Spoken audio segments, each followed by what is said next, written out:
about it because I thought I was always a fan. And so when I saw you working with him, I was like, oh, of all people, that's so cool, because I don't see his work enough for my taste. I always enjoyed his work. And it's like, now Carl works with him, and he's like doing an ongoing book with him or whatever. It's like, to me, that was like the coolest thing. So I get to see, I don't know for how long, because I still even haven't asked you personally what the long-term plan with all of this is. But just seeing that he was doing something other than covers on a monthly book with interiors was very exciting. And so that obviously was a part of the, I got to say, certainly a part of the excitement for me, the fun, when you asked if I would want to read it, because I was like, okay, like, I'm really not into science fiction, but I would read it just because it's been forever since I read like a Sean Chen drawn comic book, So for I didn't tell you it was science fiction. I just said, read it, please. Would you be interested? And you were. So yeah, but I have to admit though, Carl, the name to me and the logo, because I had seen it on your channel, right? Sure. The name right away, it just immediately gave me science fiction vibes. So it's not like. Yeah, it's not like it was like a surprise, right? I was expecting it to be science fiction because of the name, right? So, but yeah, so no, very excited to see that, and it's there's nothing else to say.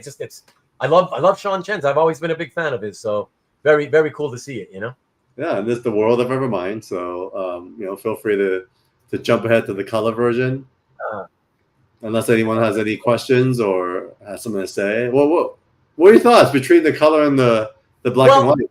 Well, I will say I'm as a guy who was always into comic books more for the art than the stories. And when I say art, I mean specifically the line art. I want to be able to see the line art.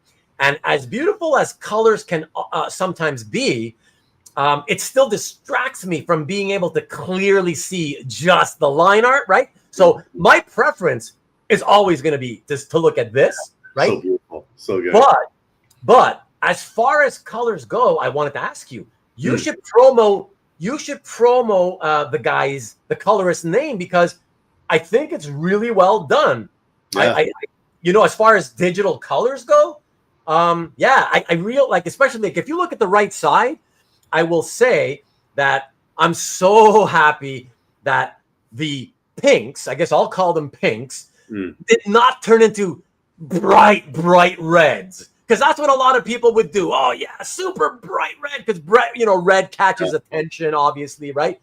I like that it was muted, and it's just muted and relaxed. Lucas's suit is it's not, it could have been super bright blue, but it's more like a grayish blue. You know what I mean? It's muted. I like that. The left side, more deeper, brighter colors, but really clean. And I don't know what the word for it is, but I like that the effects used here to color this cover. Like what I find about digital colors a lot is that I always feel, especially when there's a lot going on, especially like on this cover, right? It's a wraparound cover montage, right? So lots of stuff going on.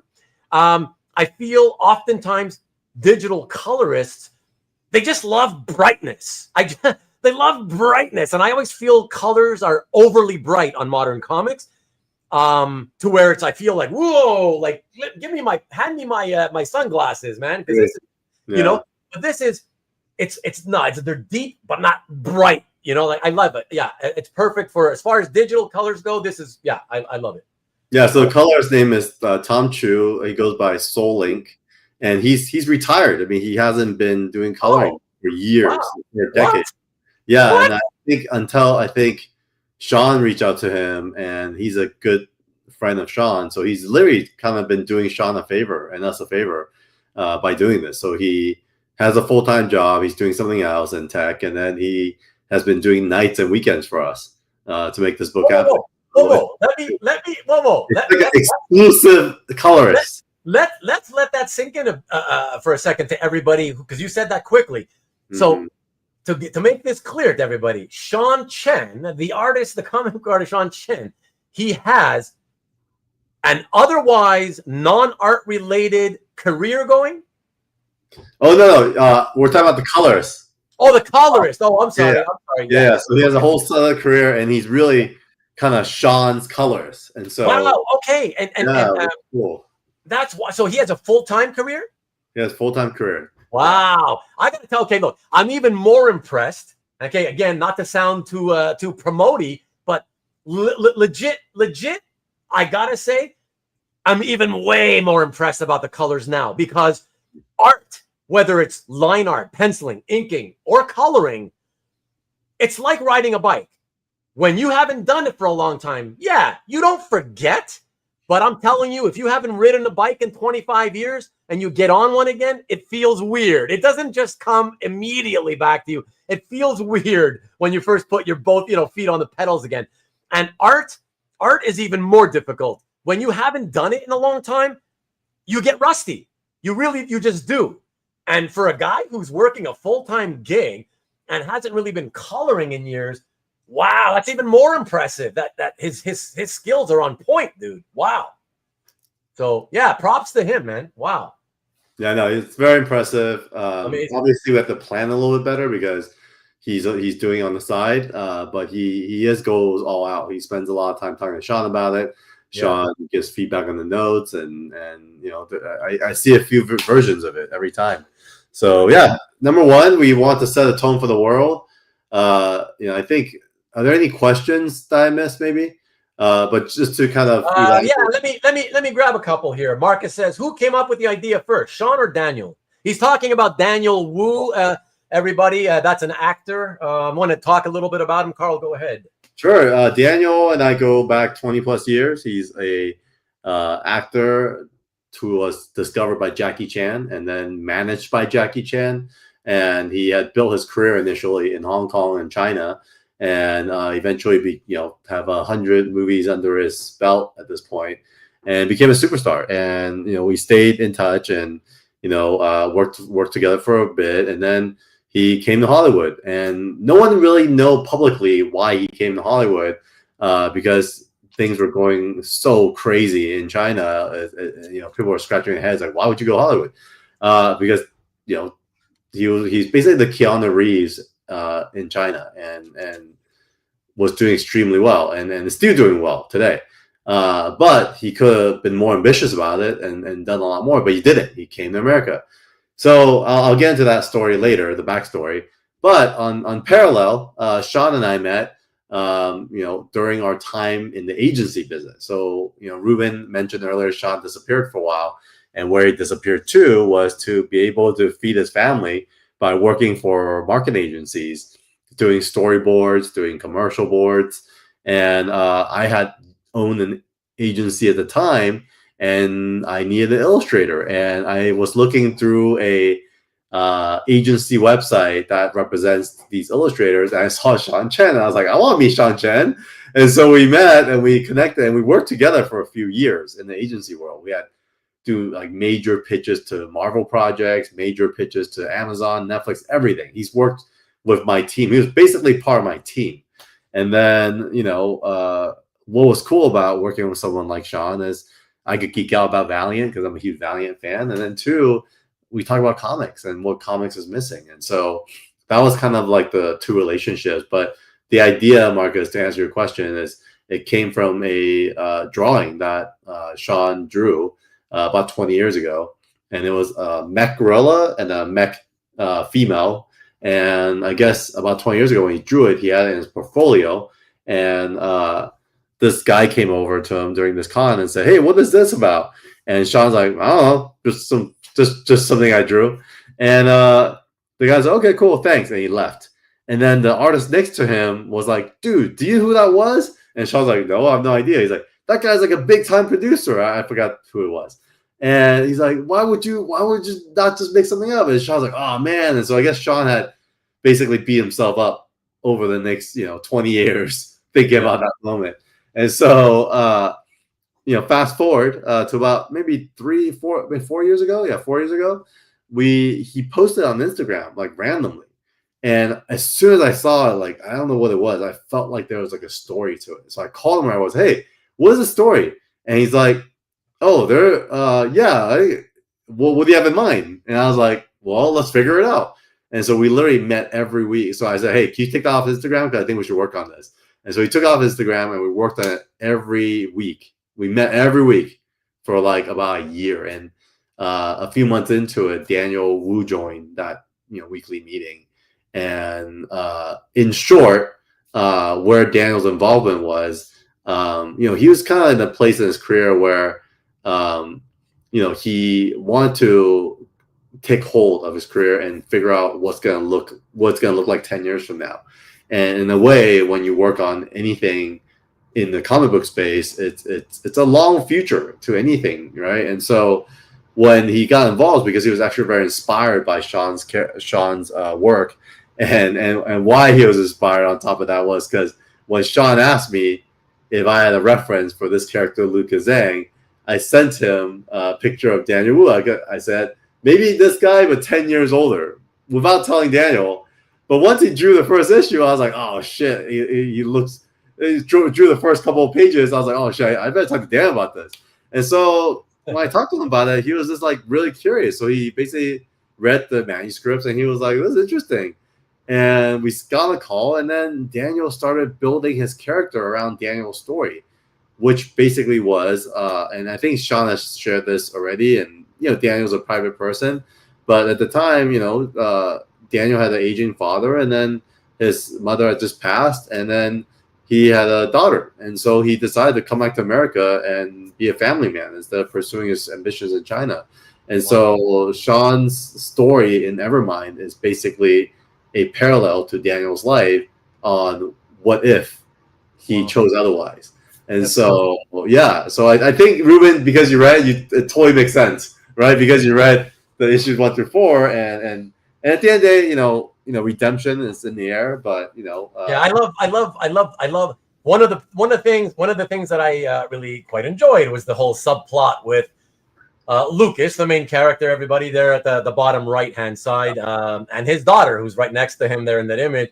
I love that. I'm a father of a daughter as well, so that also makes it more relatable, right? And but even before I had my daughter, I was always interested in stories of parents and their children when they don't get along, and the things that keep them separated, and the things that bring them back together. That stuff is always very interesting to me. So yeah, that was like, it was cool to see that subplot was part of the whole story. So I would say it's the main plot. I feel like it is a father and daughter story. I think it's sure, fair enough. So important. It's so fair important. enough. I'm saying, well, yeah, I call it subplot just because there's so much going on. It's a crazy world. It's crazy that this is also Sean's first time writing, and it was cool too because I always have to shout out our community, right? Like Kevin Van Hook, who's the creator of Bloodshot, and Ninjak. Very early on, Sean was gun shy in a way, and Sean brought Kevin on board to be a consulting editor. And then, fast forward, 3 years later, now we actually have executive editor Terry Kavanaugh on board. And so it's been great, like having, very experienced writers and editors, support Sean through it all. But I can safely say Sean is well off his training wheels. And I think 5 and 6 is going to really surprise a lot of people. And so good, perfect time for me to ask, how many issues is it supposed to be to wrap up the story? 6 issues. Everything we do at 24/7, I made a decision that instead of making an ongoing series, the expectation is just 6 issue story. 6 at a time, yeah. Correct. And then it's not, and for me, I don't know if it's going to be ever coming back and continuing. I actually, 1, ask for the creators to take the time they need, 2, to do their best work, and then 3, tell a story that's timeless. Because I feel like at the end of the day, like when you think Batman, what's the first thing you think of? Dark Knight Returns. You read that story 100 times and it's still be good, right? Yeah. When I say Wolverine, what do you think of? Weapon X, right? Like you just need that story, and you don't need 100 issues for that. So I really That's not a bad idea, Marcus. That should have been a good theme, 24 or 7. And so Marcus got the ideas. Might have to create a advisory board chaired by Marcus Y with ideations. And so So anyway, the 6-issue arcs, and it kind of works out. But what's been really interesting is experiment, guys. You're gonna notice, on our deals with the artists, we just say minimum 22 pages. But per issue, you guys could draw as many pages as you want. So I believe issue 1, 2, 3, they're in their 20s, like high 20s and low 30s. And I think issue 4 through 6, I think it's like 32 issue pages and like maybe 30 pages for the second one, and like 40 pages for issue 6. So these are like huge issues. So I don't know. It might, Marcus, it might be 7 issues, but I feel like because I give the creators so much leeway to take lead on telling the best story they want to tell with the time they need, and they're investing their time into making sure the art is beautiful, the pages are there to really reflect a whole product and a whole storyline. So hope that answers. I think that's the way to go. Why not? Think about it and listen. The whole industry, even with ongoing series, they're all predicated, most of the time based around a 6-issue story arc, anyways, right? Correct. So you might as well just stay with the norm as far as that goes, but thinking of it only as one self-contained story at a time, as opposed to the ongoing thing, right? And take it, you can't, as a small, independent, little tiny one-man shop that you are, it doesn't make sense to think about it too much in terms of, long term, let's hope we can do this for 2 or 3 years this one time.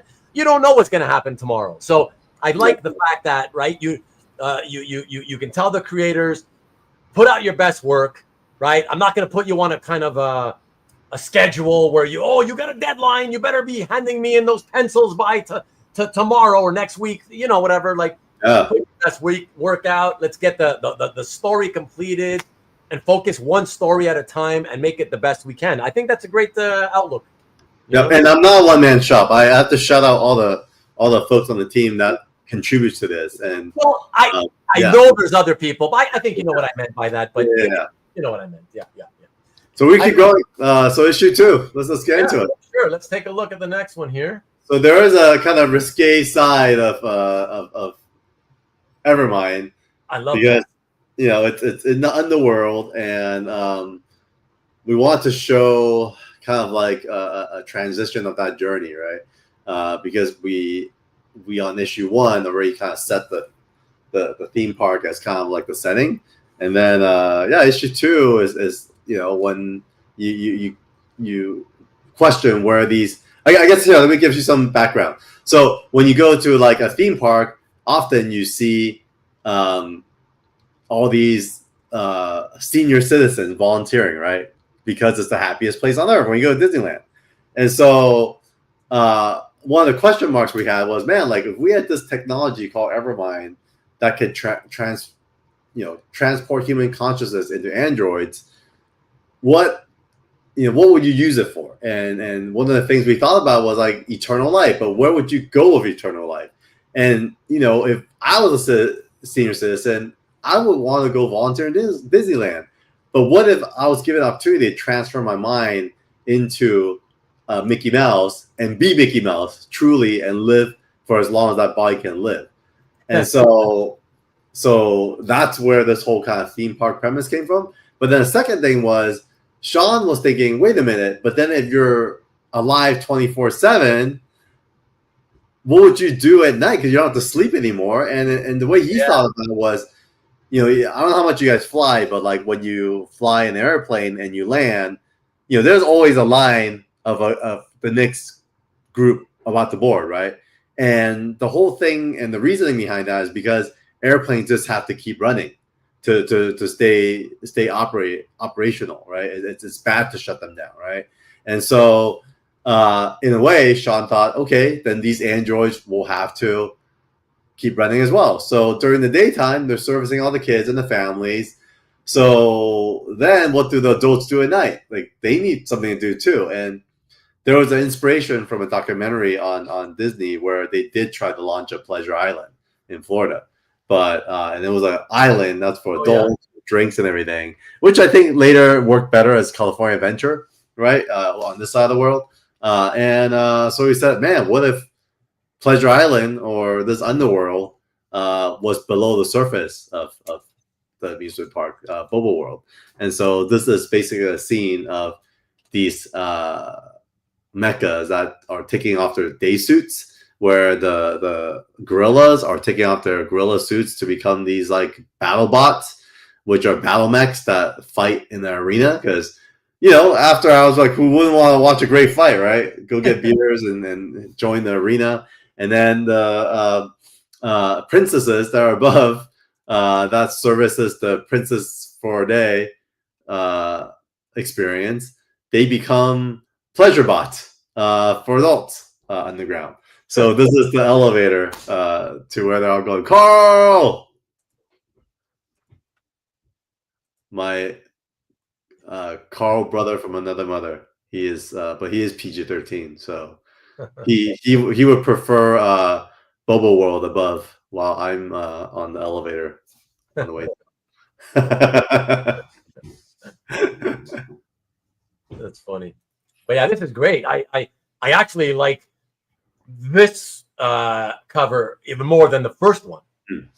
Yeah, for me. I guess because well, just in general, I always prefer one scene as opposed to montage of scenes, Yeah, that's all. But yeah, I think there's a lot going on in the first one, and the thesis behind that was there's a lot going on in the book. So we kind of want to just prepare people mentally. Yeah, it makes sense. We're about to go into this world, dude. Like, yeah, it makes sense. It makes sense. It's good. It's all right. Like I said, it's just more of a. It's not. Nothing. No negative knock on the other cover. It's like I said. Just simply, I always prefer one image over many. That's all. Look at Carl. Oh, Carl had a side to him. So Pleasure Island. Pleasure Island at Disney World back when I was working down there in my 20s, trying to get into that some not so PG-13 trouble. Nice. I'm also curious, how many of you guys are watching on the TV versus on your phone versus on a monitor? Because I don't know, Ruben, have you looked at your statistics to see how many percentage of your audience watches on the TV? Because apparently on YouTube, more and more people are watching on TV now than on on their monitor, on their phone. No, I haven't checked. I check the stats on my website, and there I'm happy to say that it's on the website, because people have been telling me for years, like, oh, dude, man, make sure that you gotta get a more modernized site. This was before I changed it 3 years ago. You gotta modernize it because it doesn't work good with a phone. Everybody's on their phone, and I'm like, I don't know. Oh, hey, Nikki. I was like, yeah, but I don't know. Most people, I think they still would prefer to look at art on a larger screen. And everybody was like, nah, phone. Everybody's much more on phone than on PC. And then I changed my website, and I had, very, very modernized data that I get.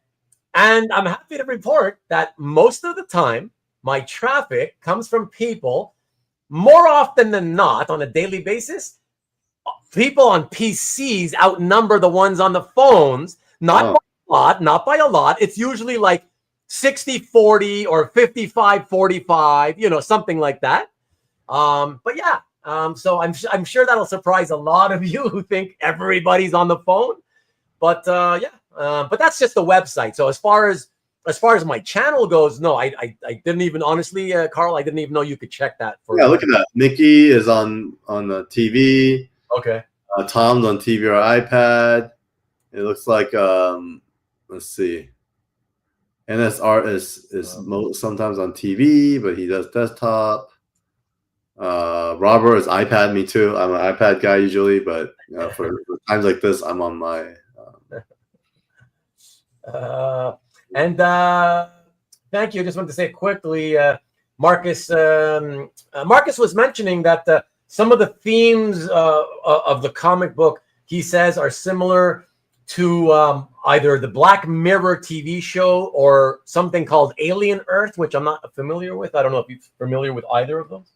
I'm familiar. Alien Earth is funny. We actually talked about that. Yeah. I'll look that up, but yeah, Sean called and I called each other, and we're so happy. We're not trying to be mean about it, but man, like they had such a good concept. Yeah. It just didn't finish strong. Like we were really? so hopeful that it would finish strong because we were Alien Earth was a show or a movie? The show that just ended, and it was really good up until episode 4, and then it just kind of really tapered off. I think they must have just like I know another showrunner told me they shot the whole thing in Thailand, and it was like really expensive, like $200 million, right? $240 million, and I think that I don't know what happened. Like it just really tapered off. Like it was really good starting off, but yeah, similar themes and the whole kind of transition in the bodies, but definitely went like a weird direction after. But happy to discussion as well. Yeah. All right, so I guess we would dive into issue 3. Yeah. Let's go to the next one, and that is. Ruben, is there anything else you have to talk about? Because I don't want to take up all your time. I know we have a lot of slides.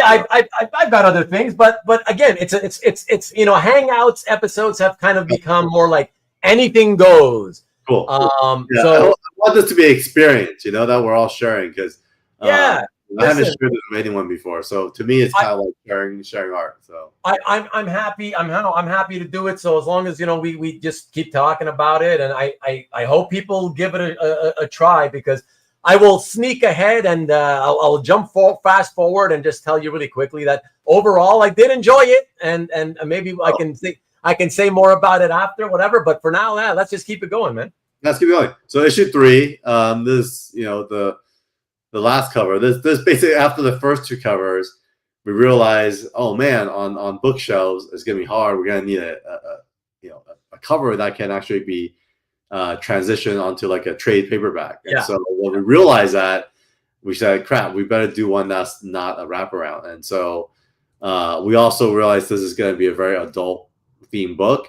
And so Sean came up with this cover, and it's a cool closure to issue 3, because there is like a really clear 3-issue arc as well, and it really gives you this cliffhanger. And so this kind of in a way gives you a preview as to what's going to happen. Doesn't give anything away. Like it's okay. Good. Not give away, but it's a little preview though. If you read it, Yeah. No, it's very nice. Another nice one. Yeah, very nice. Again, pencils, inks, and colors. I'm so happy for you, man, because I'm not usually, like I said, I'm really honestly not usually enthused about digital coloring, but I'm so happy with this colorist. He does such a great job, and it's even more impressive to know that it's not even his, coloring comics is not his main gig. That's wild. I think he's kind of moved on from it for a long time. Yeah. So that's cool. So I guess we could jump right into 4, which is the campaign that we're launching. Although all 6 issues will be available. Why I love this cover is it's a homage to Sean's most famous Wolverine 159 cover, and was also then used as the Return of Weapon X cover. So this is all fresh art that Sean created, and he spent a lot of time on this cover because he wanted this to be, the best version of a homage to himself. And I gotta admit, it's an upgrade. So the next slide actually has the original Wolverine cover, but I actually love this new cover. Hey, look at that! Classic. Hey, K-pop. Wow, that's classic, man. Ruben has the old man demographic. Nice. Scott Hinton, welcome. I don't know you, Scott. First time here, I think. Wow. Or at least first time that you posted a message. Happy to see you, and welcome. Let me see what else we got. Look, everybody's telling us where they're watching from. See what you started, Carl. PC, TV for Scott. PC. So interesting. It's a cool survey.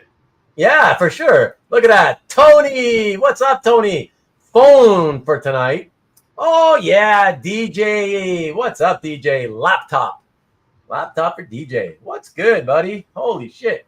I'm on the phone taking a stroll. Are you? Are you walking while you're watching, Marcus? Don't lie to us now. John Brown says laptop also. Monitor for CJ. Wow. Yeah, that's pretty cool. You can do a chat poll of how they watch. Well, this is the poll. We've already got more than enough without having to go to any trouble. Wow, Surrogates came out first 16 years ago. Bad movie. All right. Oh, Tony, hey, the old gang's here. Wow. Evening to you, pal. What's up? Good to see you. I don't think I met Tony. I'm excited about New York, though. New York's going to be great. That looks like a better looking me. Who, the monkey? Oh, look at that, Nikki. Mark Fong might be interested in your Wagner page from Friday. Wow. Nick said it's sold already, so unfortunately. Oh, yeah, what am I talking about? That's true. It got it. Okay.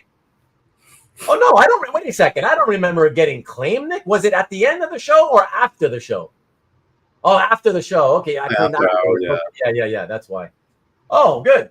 Hey, Nikki, just let us know. Was it, did it end up being Josh Flanders or somebody else? And he's disappointed. Look at that. Hey, you moved too quickly. You moved too slowly, Mark. Oh, look at that. So let us know, Carl. I want to say welcome to K-Pop Junkie because I always see her on your channel. So I'd like you to tell us, maybe introduce who this is and let us know what her connection is to you or 247 Comments. Yeah, K-pop, she's an amazing streamer herself. So she hosts a few shows, but she definitely spends a lot of time, really supporting like a segment of fandom. And so I've known her over the years. Right. And, we'll run into each other at different folks' streams as well. Okay, so, cool. Yeah, she's a great supporter, always been at all our streams and always down to promote what we're doing. And so, yeah, she's a great friend and supporter for sure. Awesome. What up? Give her a follow and check out her content. Yeah, very cool. Marcus says walkie-talkie. Not sure what that's about. Yeah. Stingray got to meet K-Pop. We got to play Heroes Be Damned. Where is that? Thanks, Nick. It's there somewhere. And it was Josh. Oh, I'm happy. Cool. Very cool. I'm the one who told him about it. Not that he probably mentioned it to you, but I'm the one who told him that you'd be having it. I reached out to him because I knew he wasn't a regular of your viewer of your show. So I reached out to him privately to tell him that you would be having that page on the Friday. So there you go. So we make these game sets on let me Heroes Be Damned, and they're a lot of games because Nate's really into it, and K-Pop got to play with Newell on the set. So this is the Heroes Be Damned set. K-Pop was playing this with Newell? Yeah, it's on our channel, so you guys can see it. We got the full gameplay on it. So, for us, it's really like diversifying the products and creating products that make sense for the different stories. And so we made these card games, and so they're available on 247comics.com. Okay, very cool. Marcus said she's a demon hunter. All right, I'll take your word for it. Just a fourth demon hunter that is yet to be premiered, but she's coming soon. Rick wants to know, did you request the Neon XXX on the back cover of issue 1? Neon XXX? Is there a Neon XXX? I don't know. Did you request like that? He wants you to put it on the back, I guess is what he's talking about. Oh my gosh. It might be back there. I wouldn't be surprised. Let me see. Ruben, can you re-show the slides? I'm gonna go back to issue 1. Because no worries, Nick. No worries. Just helping out. Just trying to help out collectors. Collectors, sellers. It's all a big happy family. Well, not always so happy, but it's like a big family. Hey Nick. She says, "Bye TJ and grabbing dinner. Have a great night." Likewise, Nikki. Nice. Ruben, the camera's on me right now. Would you mind? Yes, I'm going to come back to all of us here. Let me bring that back. There we go. And look at that. When we come back, it rewinds. That sucks. Okay. No, I rewinded it. It was you? Oh, did you not want me to? Did you want to stay rewound? That's fine. We keep that. Oh. What's weird is okay. I think this happened to you last week, but when you came back, My screen got huge, and I can't see anything. 1 second. So we're on issue 4, right? Yep. And that's with the Wolverine remake, the Wolverine homage of his own cover, which is classic and very, very cool. Oops. Oh, I love that character, though. Ooh, just teasing a little bit. So, yeah, Carl, whenever you're ready to keep moving forward. Yeah, let's go. Yeah. Let's keep going. All right. So you guys, let's play a guessing game. What was this cover homage of? Oh, yeah. I didn't even think about it, but oh my gosh. Hold on. Any guess? No, I know what it is, but it's not coming to me. If I had enough time, I'd get it. Under pressure, it's not coming. Hold on now. Oh, I think is that a Brian Bolland Wonder Woman or something like that? Yeah, you could go to the next slide and there we go. Yeah, nice. Oh yeah, cool. I'm not sure why Sean homaged this, but yeah, when he drew it, I just really loved the energy of it. It's perfect. Oh, look at that. Marcus got it. Oh, what's up, Chuck Arnold in the house? Look at that. Everybody's getting it. Derek, what's good, buddy? Oh, yeah. And Robert, everybody. Oh, but Robert Fief whiffed. You whiffed, Robert. You whiffed on the artist, but that's all right. Nice. You came close enough. Wonder Woman, John Brown. Yeah, everybody remembers it. Just goes to show how powerful Bolland, always was as an artist and how memorable, Super memorable. And so, classic. Yeah, Sean brought back a classic. I love it. Yeah. So that's pretty cool. Newell. Bedtime here. Sell lots of comics. Have a good night. Good night, Newell. Bedtime. That's pretty early bedtime. Wow. Really early. What's going on? Yeah. What's up with you, man? Holy smokes. Thanks, Corey. Corey, Corey, you're all right. Yeah, you're all right, Corey. You always leave around this time. Night, guys. This KS looks great. Kickstarter, of course. Good luck. Thank you. Thanks, Corey. Have a good one. Dwayne's a pain. You need to refresh your browser, I think. Dwayne's a pain because, you're everybody guessed it a few minutes ago. So sorry. Let's so keep track. This is was this 5? Issue 5? Issue 5. Issue 5. Yeah. Oh God. Okay. Stingray got to get up at work at 6. I got you. Have a good sleep, man. Okay, there we go. Oh, and thanks, for popping. Hey, so Carl, you managed to figure out you were able to take control of the admin? No, I can't. Actually, it only shows up on the stream that I was streaming on, and but how come I'm seeing it? I'm seeing it. You and I see it, but I just checked the YouTube. The link actually doesn't show on your YouTube. Oh, so if you don't mind relinking it, I want to show the guys before they bounce and maybe give it a follow or two. That's the same one from earlier. Here we go, guys. Here we go. A clickable link. There you go. Check that out. We're 306 followers. My birthday is March 6th. So there we go. Landed. Thank you, guys. There you go. You guys, give me a quick follow. All right. And then let's go through the last cover for Sean. And then we could go to the variant covers because I'm really excited about the roster there. Yes. Yeah, for some reason I wanted something ominous, and I said that to Sean, and he's like, "I got it." And this also introduces another character into the mix for issue 6. No one else has seen this original art. I remember he texted to me, and I was like, "Yo, this is great! What a great way to close it out." That's wild, man. So nice. Let's check out the color version. Yeah, I love the colors too. Wow. Yeah, Tom did a great job with the colors on this one. Great.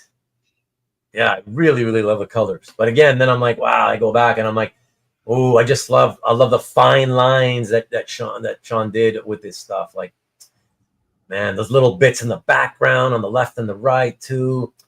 Everything. So nice, man. Yeah, kind of remind me like a little bit of Weapon X thing going on there with that large mecha. Yeah, exactly. Yeah. All the wires tied in or whatever, plugged in and stuff. Yeah. Really, really cool. Yeah. All right. 6 standard, everybody. So we'll take a look now at some variant covers for the series, which is a lot of fun. Yeah, any particular order? I just put them in alphabetical order based on their name. Yeah, no, that's fine. A lot of great artists, so it doesn't matter. What a great lineup you got here, Carl. Yeah, really, really lineup. So we'll start with the first one is going to be at OAX. Can you guys guess who this is? Alan Davis. Yes, it is. Yeah, look at that. Alan Davis. Wow, man. I'm telling you, wow. Yeah, that's wild. My gosh, yeah. It's like I said, it's a great lineup. A lot of like really good big name artists too. So, and a lot of good, even not necessarily what you would call a big name artist. You know, they're just good. That's what matters, right? So, we want something for everyone. So Alan Davis will be also OAX. So he's very good friends of Terry Cavanaugh, our executive editor. Oh, is he? Yes, and so. In fact, Terry put him on Excalibur, and so he was able to do Excalibur and do his work, and so very cool. And he's a character too. He's been on our show. We did like a series called what is it called? It was a Terry Cavanaugh show, and it was where they just have talk like they were talking at the bar, and Alan basically appeared on a live stream for the very first time. He's never done it before. And so it's kind of cool. I'm excited to see him in person when we get to OAX. Yeah, so that's the first one. There you see his line work, his colors. Want to go to the next one? Yep, let's go. The next one is, can you guys guess who the artist is or like what the inspiration is? Man, that's a bit tiny for me. And it's obviously very modern day artist. I'm not that familiar personally, but again, my new comics reading is incredibly limited. But I would think somebody in the chat's gonna know. I would think Marcus maybe. Marcus says K-pop Demon Hunter. Nice.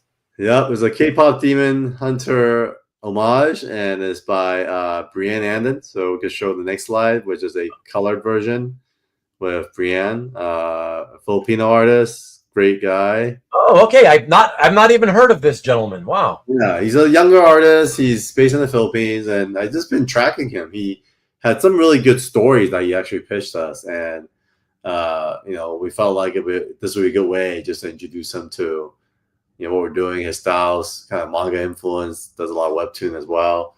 So Wayshack, I want to do something with Wayshack, but we haven't figured out what yet. Hey, Carl, who colored this one? He did. He himself? He did. He himself. Yeah. Okay. I have to take a little umbrage on this one. Sure.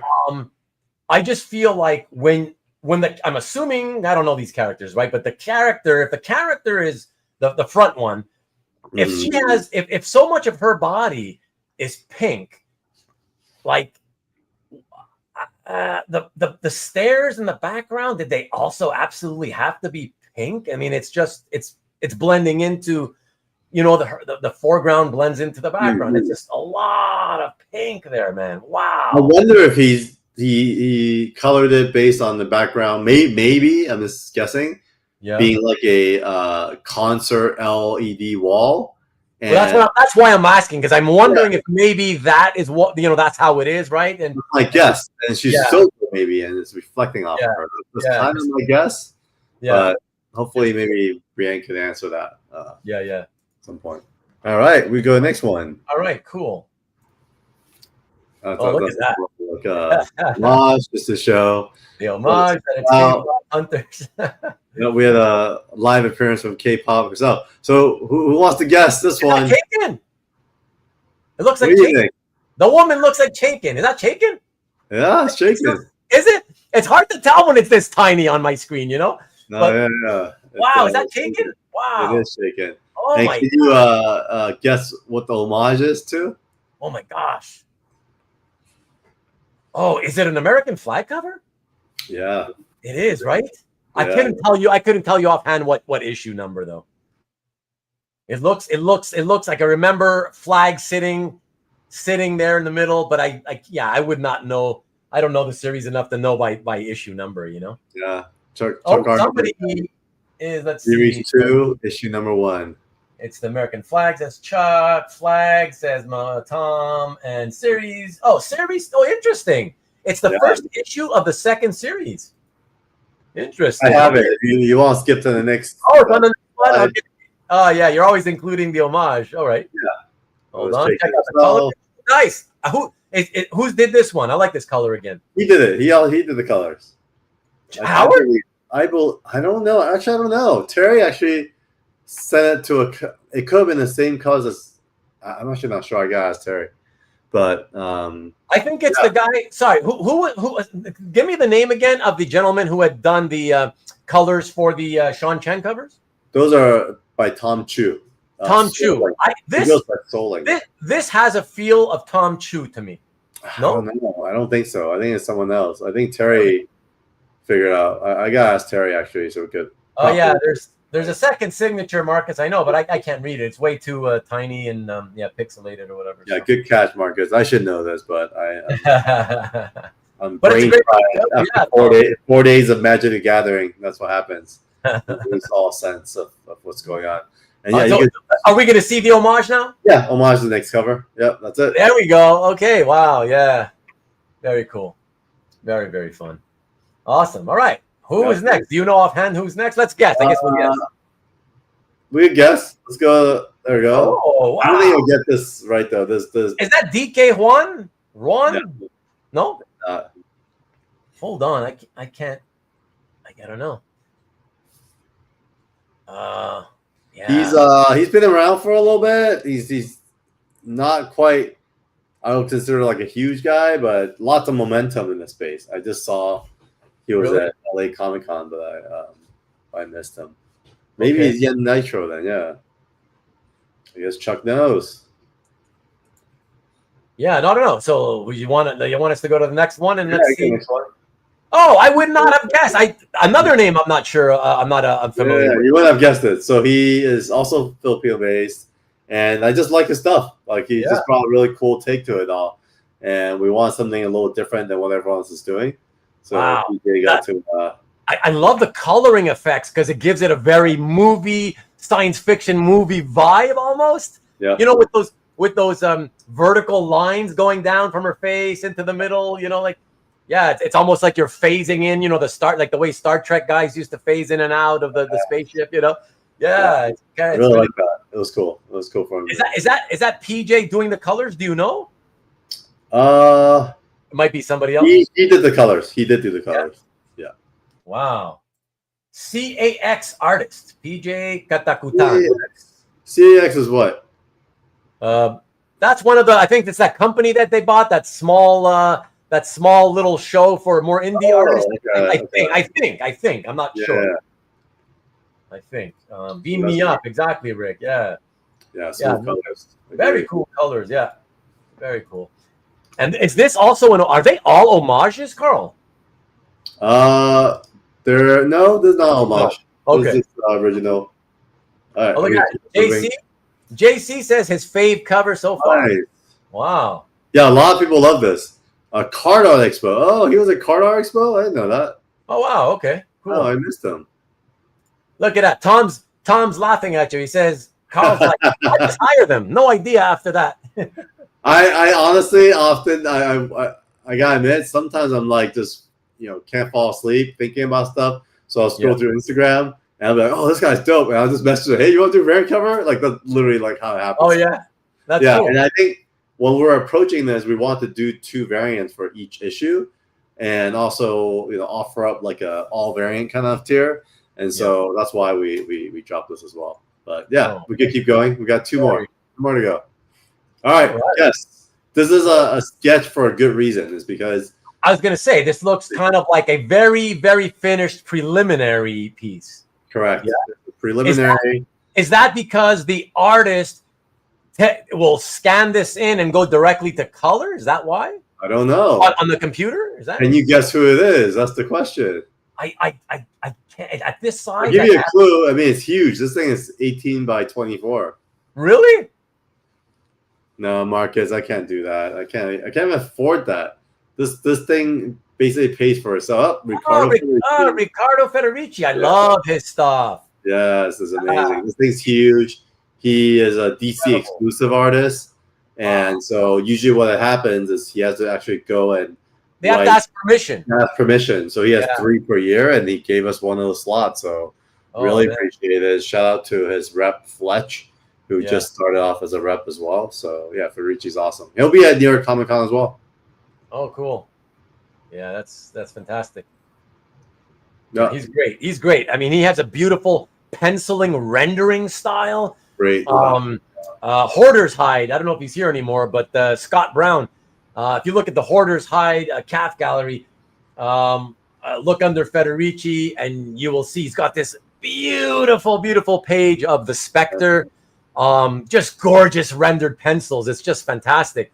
And it's only recently on Instagram that I started noticing that Ricardo is able to paint, and he has amazing painting skills as well. Like, really amazing stuff, you know? So, yeah, really, really cool. Carl, okay, sorry, not that one. DJ says he was at OAX last year, I believe. Yes, okay. I think Marcus mentioned that. I guess it was a sub. It's on the side, on the other side where the card art was. Okay. Where he was booth. All right. And one more. One more. Last one. Here we go. Close this out. Let's see what it is.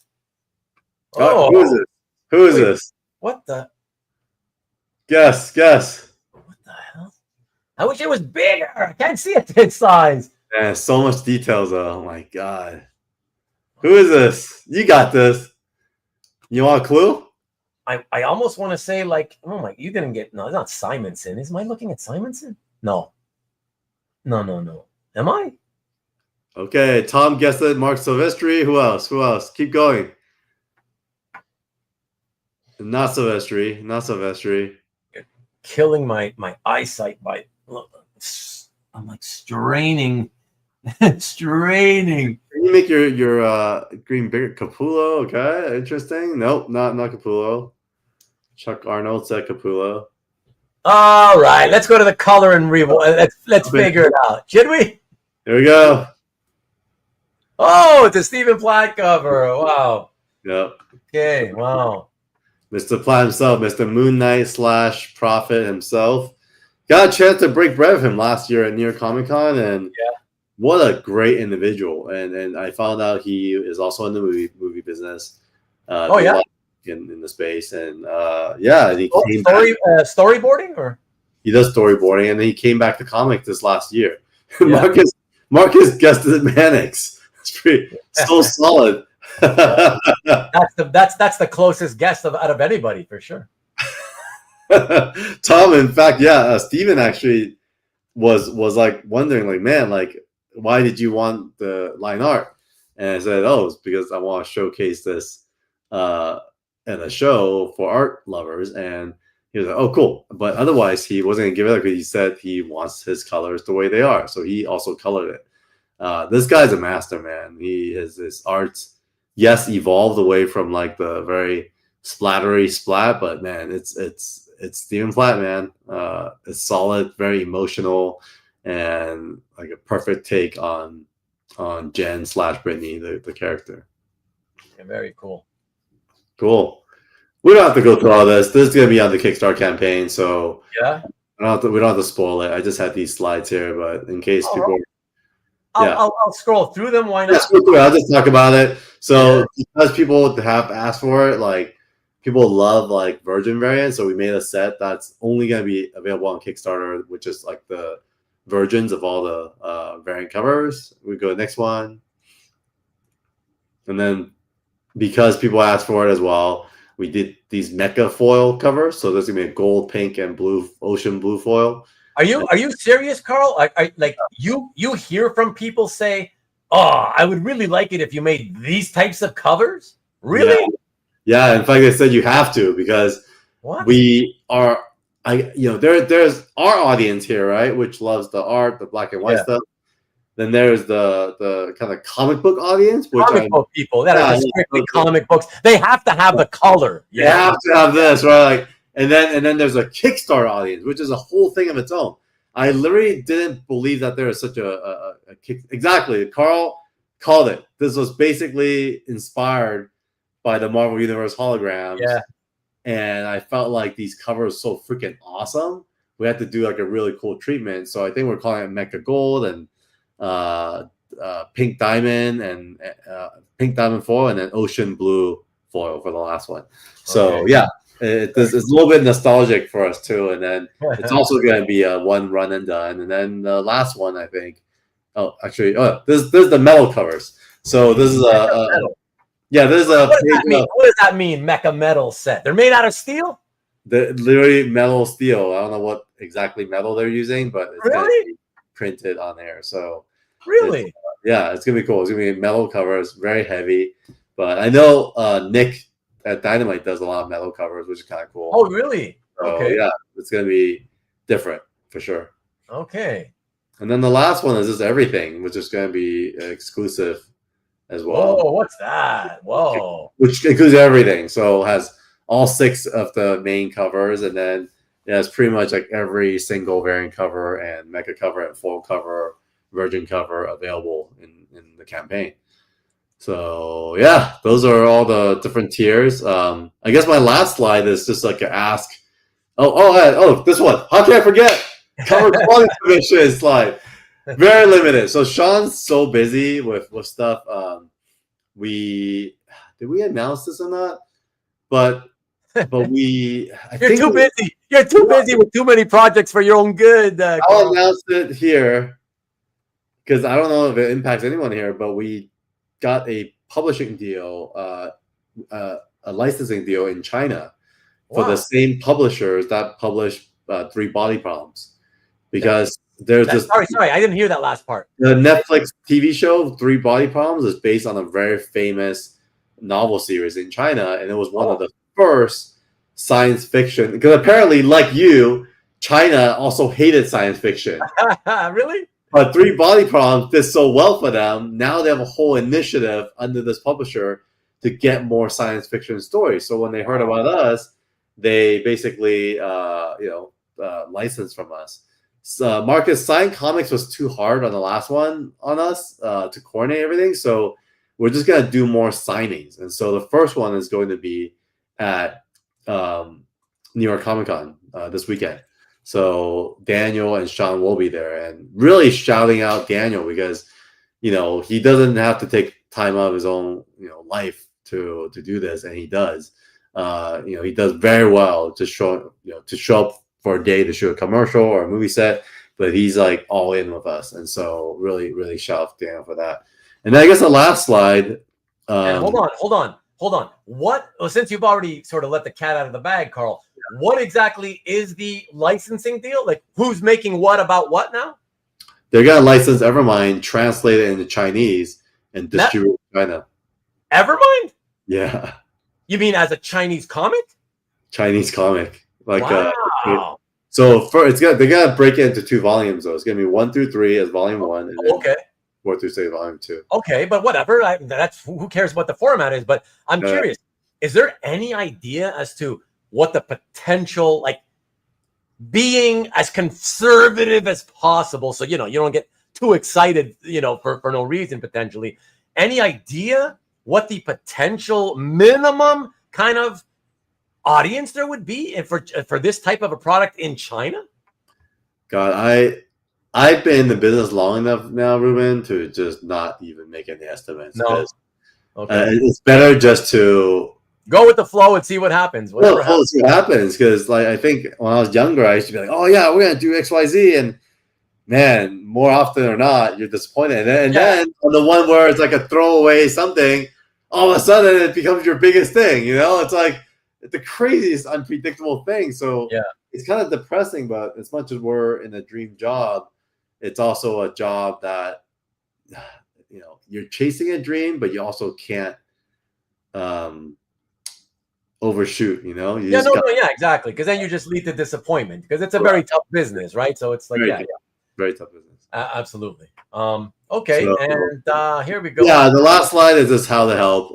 One, I think tonight, Ruben, if you don't mind sharing that link again, is just to click on that link and click notify me on launch. The more the merrier. If you're still in the comics, which is interesting, I'm super curious on your review, which hopefully will close us out. On day one, the discounts are huge, and then the last thing is just tell a friend, and I consider Ruben a friend, and I told him about it, and he took the time to read it. So I'm super curious about this public feedback that you're about to give. A little nervous, also, excited. No. Listen. Okay, so to start, let me quickly say again, as a reminder for anybody, there's always new people coming in and out. For those of you who don't know, I am someone who has either with novels, comics, movies, or TV shows, never been a fan of the science fiction genre. Now, there's, as I always say, there's exceptions to every rule. So sure, I've enjoyed some science fiction movies or what have you, or TV shows, but for the most part, I'm not a fan. I'm not a fan of robots, high-tech technology. I don't like hearing about I don't like reading the terminology, these words that are made up to describe certain technology. I have to work too hard to remember it. So anyways, so I came into this with the understanding that, okay, I'll enjoy the art for sure at a bare minimum, because Sean Chan did it, and I've always been a fan of his. But I thought, okay, let's, I'll go in with low expectations because of the fact that it's obviously science fiction looking. And this way, the bar is already low because it's set by me, right? I know myself and what I like and what I don't like. So by keeping that bar low, I go, what's the worst that can happen? The worst is that I feel it ends up being, okay, typical sci-fi thing for me. I just don't like sci-fi, and there's nothing really to say. I'm just not a sci-fi guy, so I disliked it, right? Or the sky really is the limit, right? It might surprise me, But I'll tell you what happened, Carl. I will say, so typically for me, on an average comic book, I spend 20 minutes, 18 to 20 minutes. Okay, it's what I take on a comic book. Now, keeping in mind that I may look at the art a little bit longer than the average reader, whatever. Let's call it 20 minutes. For Evermind, on the first issue, I think I read it so slowly, purposely, so slowly. And mind you, there was extra pages. It was longer than a standard. Everything's way longer than a standard. Yeah. They're all in the 30s, 40s. Yeah. But I took 45 minutes with the first issue. And I'll tell you this, tell all of you this, that thank God I did, because it was purposely reading it slowly and occasionally rereading something from time to time when, terminology, this high-tech type terminology, whatever, stuff that I just hate. I hate reading or listening to or hearing. And so I would reread occasionally, and I'd read slowly.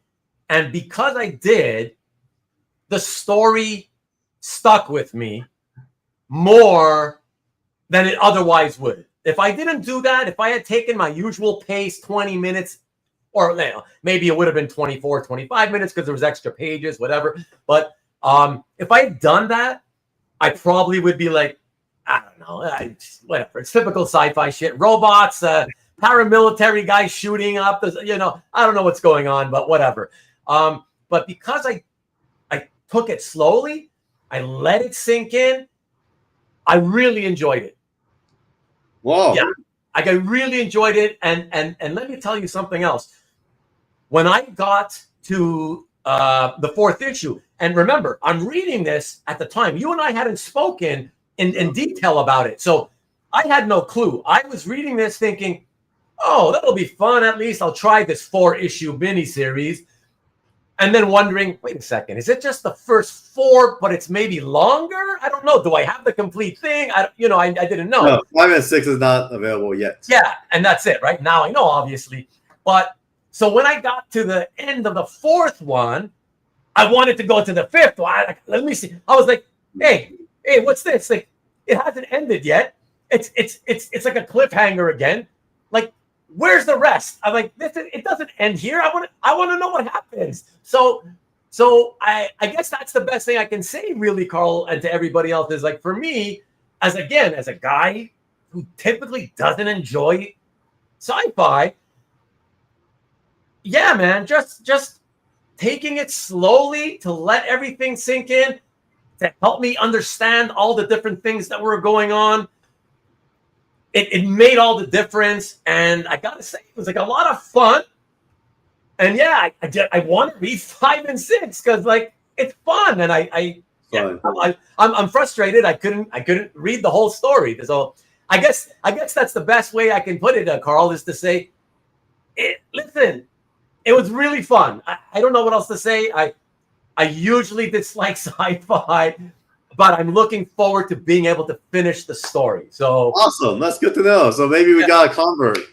Yay. Yeah. Now, the way you describe it, exact same for me. Every time, and that's as simple for me, like when I read books from our teams, did I have fun? Do I want more? I mean, those are very like questions that I ask myself.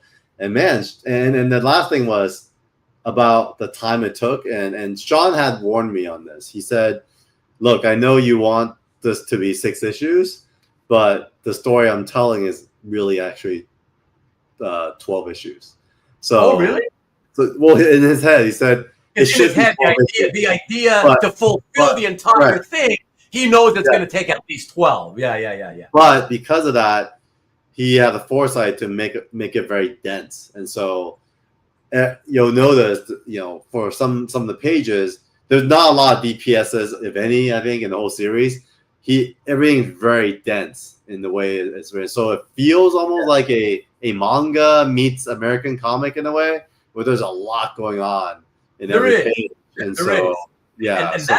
And by the way, that also is a thing about comics that, even if it's not science fiction, I feel like it irks me. I'm like, man, I just want it to be easy, lay back, and enjoy without making too much effort to think about the story and too much going on, right? But yeah, and that was also part of why I took 45 minutes with that first issue, on purpose, yes, but also it was a lot wordier than I expected it to be. But it was okay because, again, taking it slowly, let it sink in more, helped me to understand, again, a lot of things going on. And usually that's what I hate. I hate when writers try to write too much. There's too many things going on. I don't want to think of all these things. Just keep one simple kind of plot and that's it, I want it simple. But again, for me, that's what worked. Most of you guys who love science fiction, you'll probably read it in 20 minutes or less because that's the speed you usually read at. And if you like science fiction, I'm sure you'll really enjoy it, reading it quickly. So either way, I think you if you're a science fiction fan, I can't imagine you wouldn't enjoy it, because if I enjoyed it, not being a sci-fi fan, yeah, I would. And it's fun. And like I said, even though there's elements that I normally don't like again, heavy writing, a lot of writing, there's a lot of words to read, a lot of sort of plots going on, a lot of things going on, a lot of characters, a lot of organizations that are involved in the plot. Yeah, a lot of organizations. And that's typically for me, that's confusing. I don't want to have to remember who's who, what's what. But I made the effort by going slowly, and that's what helped me out a lot. And it was great. Yeah, that's what I said. And JC, just gotta say, clearly he didn't need Gromit to do the variant, and he made me a fan. So it worked, right? Like I just have to go a little more slowly. And I give credit to Sean, not only for obviously the nice art, that was a given. Yeah. But yeah, like really, really nice story so far. We'll see. I haven't finished the story yet. I'm so excited. And I'm curious, did you notice a difference in style between issues 1 through 3 and then to 4? Because 1 through 3 was definitely a grind and learning, and kind of we had pages added in to fill things in with editorial.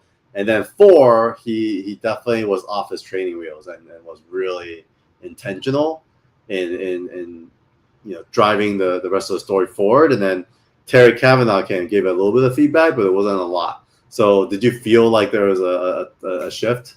yeah, I felt, I don't know, I didn't know how to. Basically, there was time off between issue 3 and 4, so that's why I'm curious if you know this. I didn't know how to describe it, but I remember reading fourth, and I knew I was on my last issue available to me, and I could tell at that point by issue 4, I was like, there's no way they're going to wrap this up. This is not the last issue, but whatever. You know, it's like, okay, that's cool. I'll read it. I'll read the rest whenever, you know, they come out. But I was thinking to myself, is this kind of like starting a new, it feels like it's a little lighter now. Like all of a sudden, the heaviness is how I describe it. Sorry, I don't have the best words for this, but I was like, yeah, it was like the first 2 issues, super heavy, a lot's going on.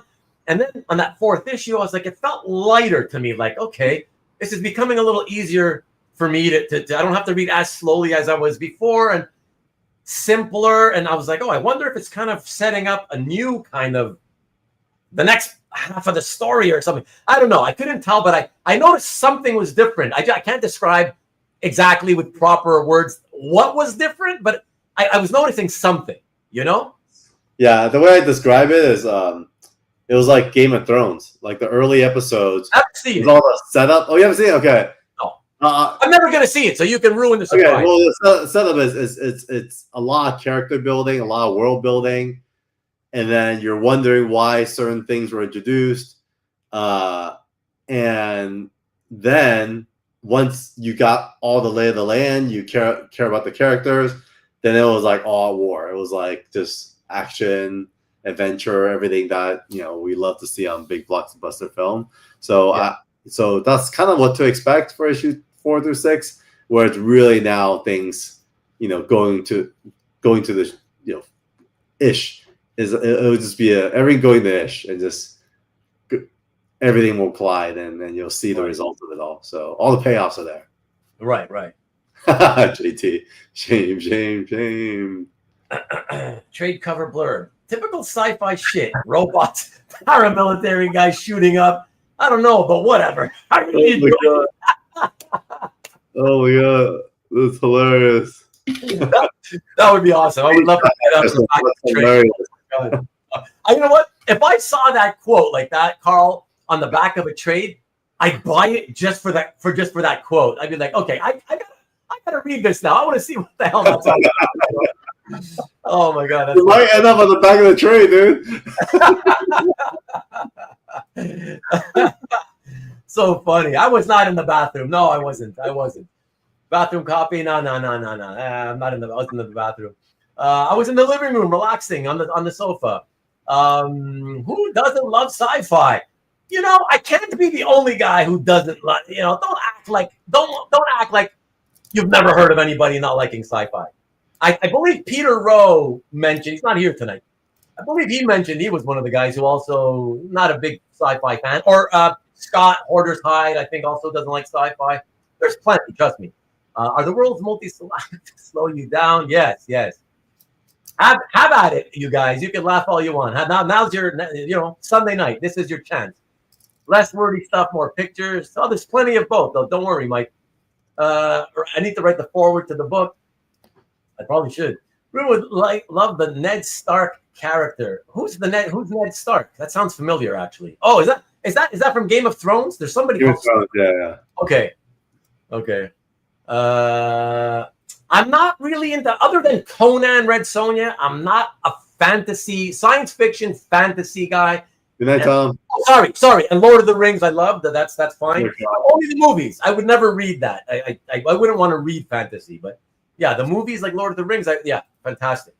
Ruben hasn't seen Game of Thrones. No, I told you guys, JT, I fast forwarded through the entirety of the first season. What? And I saw way too much sex happening. Like it seemed like every second scene was sex. I was like, okay, I don't care about that. Like I just want story. Yeah, and so I wasn't into it. I just didn't want to take a chance. I did try the first episode at not fast forward pace, regular pace. It just didn't grab me. Yeah. Again, it's fantasy. It's that kind of stuff I typically don't like. So Lord of the Rings was definitely an exception to the rule for me. All right, catch you later, Carl. Thanks for hanging out. There you go, JT. Not a sci-fi fan myself, more into epic fan. Okay, you're into fantasy, but that's fine. But not a sci-fi guy. Okay, that's what I'm saying. You see, Tom, and Carl, just like Prawn. What's Prawn? Ruben wants to know the pizza guy's story arc. Prawn? What's Prawn? I don't know Prawn. The shit calms down in the later seasons. Oh, anyways. Yeah. But yeah, man, no, I'm super happy to have done that. What can I say, Carl? I appreciate that you came on and wanted to do this. I mean, obviously, it's good extra promo for you, obviously, but I still appreciate it. Like it gives me something else to do on one of these hangouts where, you know, like I said, anything goes. So this is part of anything. Why not, right?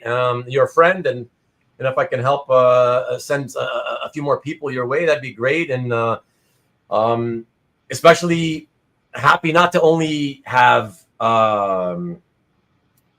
helped you do this, but I appreciate that you allowed me to read it.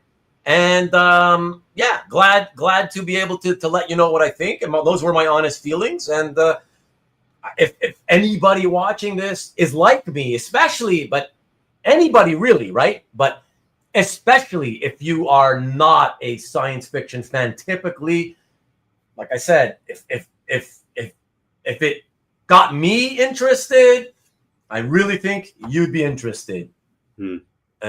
Yeah. So yeah, man, good stuff. I'm very happy to help give my own promotion for it, because yeah, it was really, really good. Story and art, really enjoyed it. And I'm still enjoying it because the story's not over. So yeah, everybody. Yeah, more issues, I think, and big issues. They're like 30 pages. Yeah, they're really dense. Yeah, like a lot of pages per issue.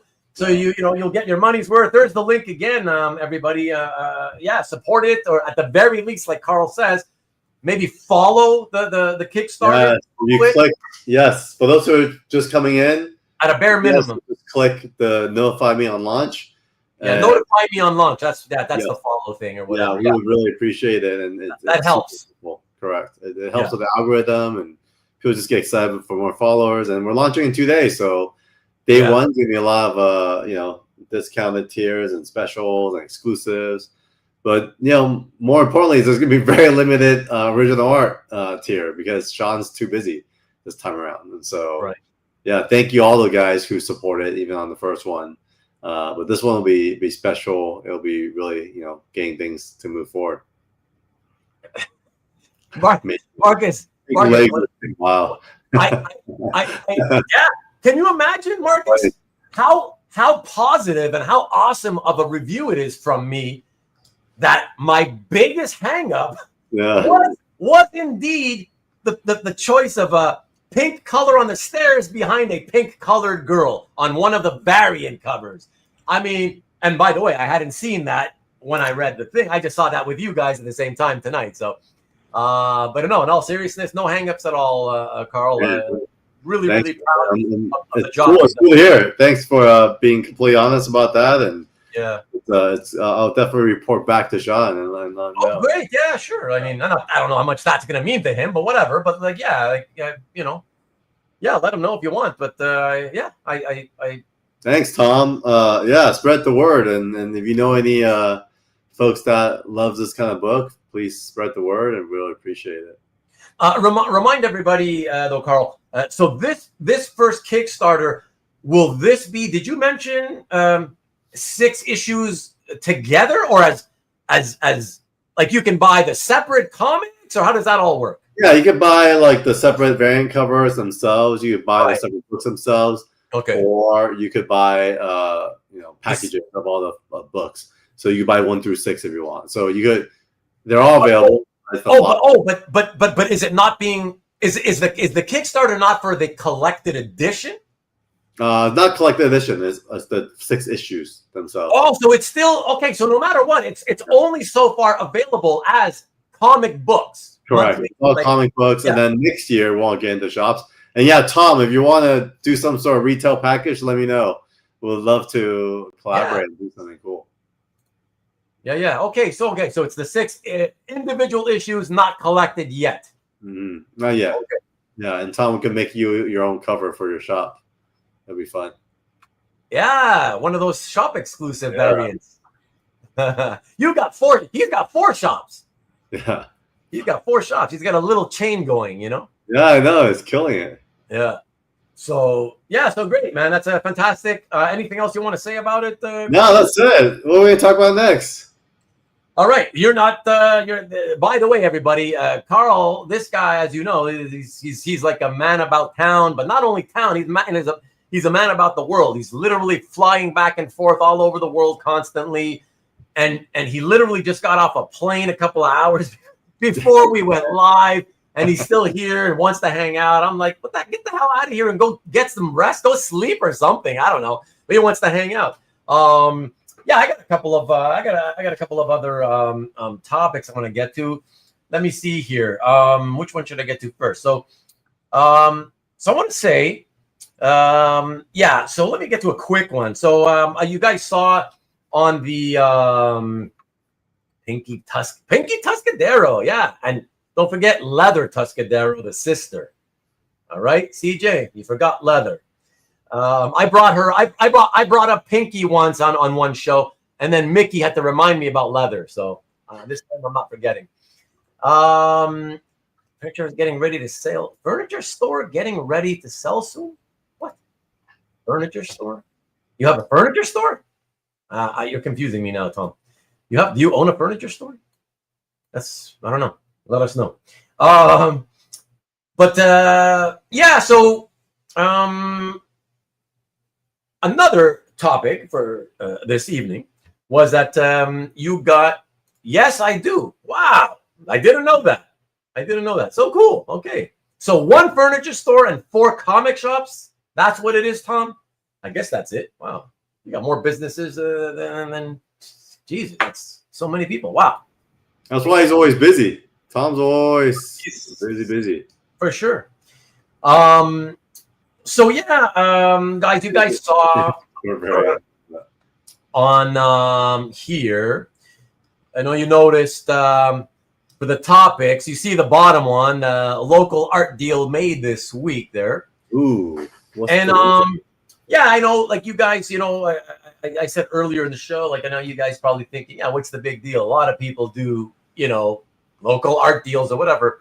It's a big deal only in the sense that, again, there's just, even though I live in a big city with a large population, there's never been really an original art presence here.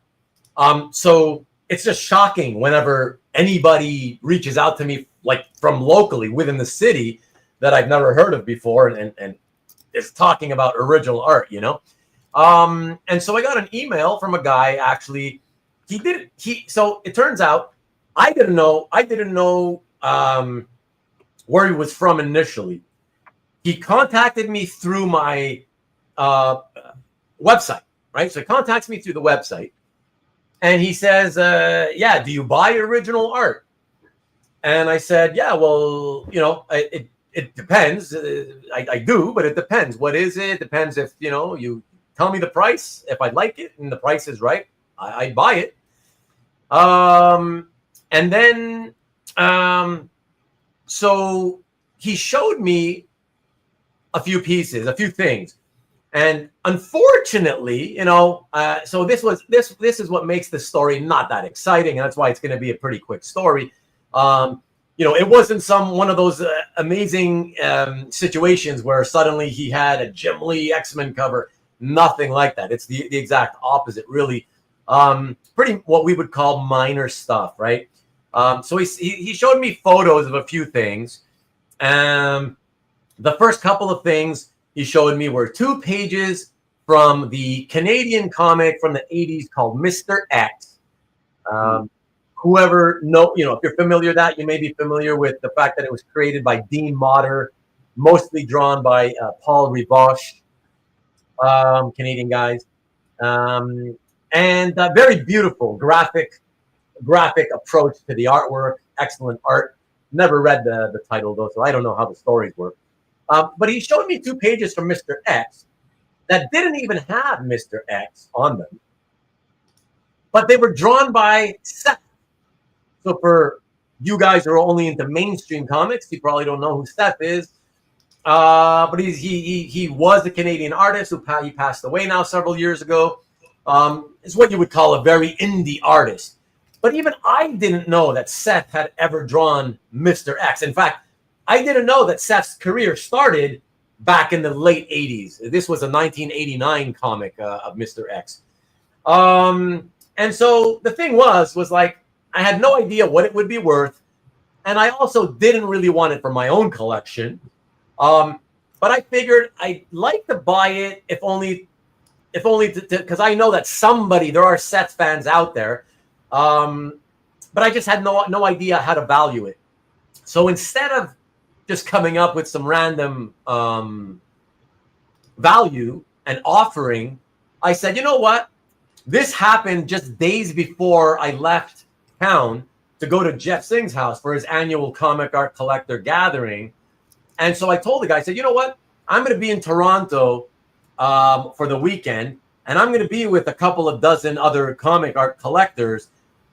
I go, this is not really stuff that has a big following, but I feel like there's going to be at least a couple of guys that would be interested in this type of stuff. So give me the weekend and I'll see if there's any interest. And then if there is, I'll just have them make you an offer. Because this is the thing, is that this guy, I asked him, listen, can you give me prices? And he was like, I really prefer that you just make me an offer. He goes, I haven't bought art in so long.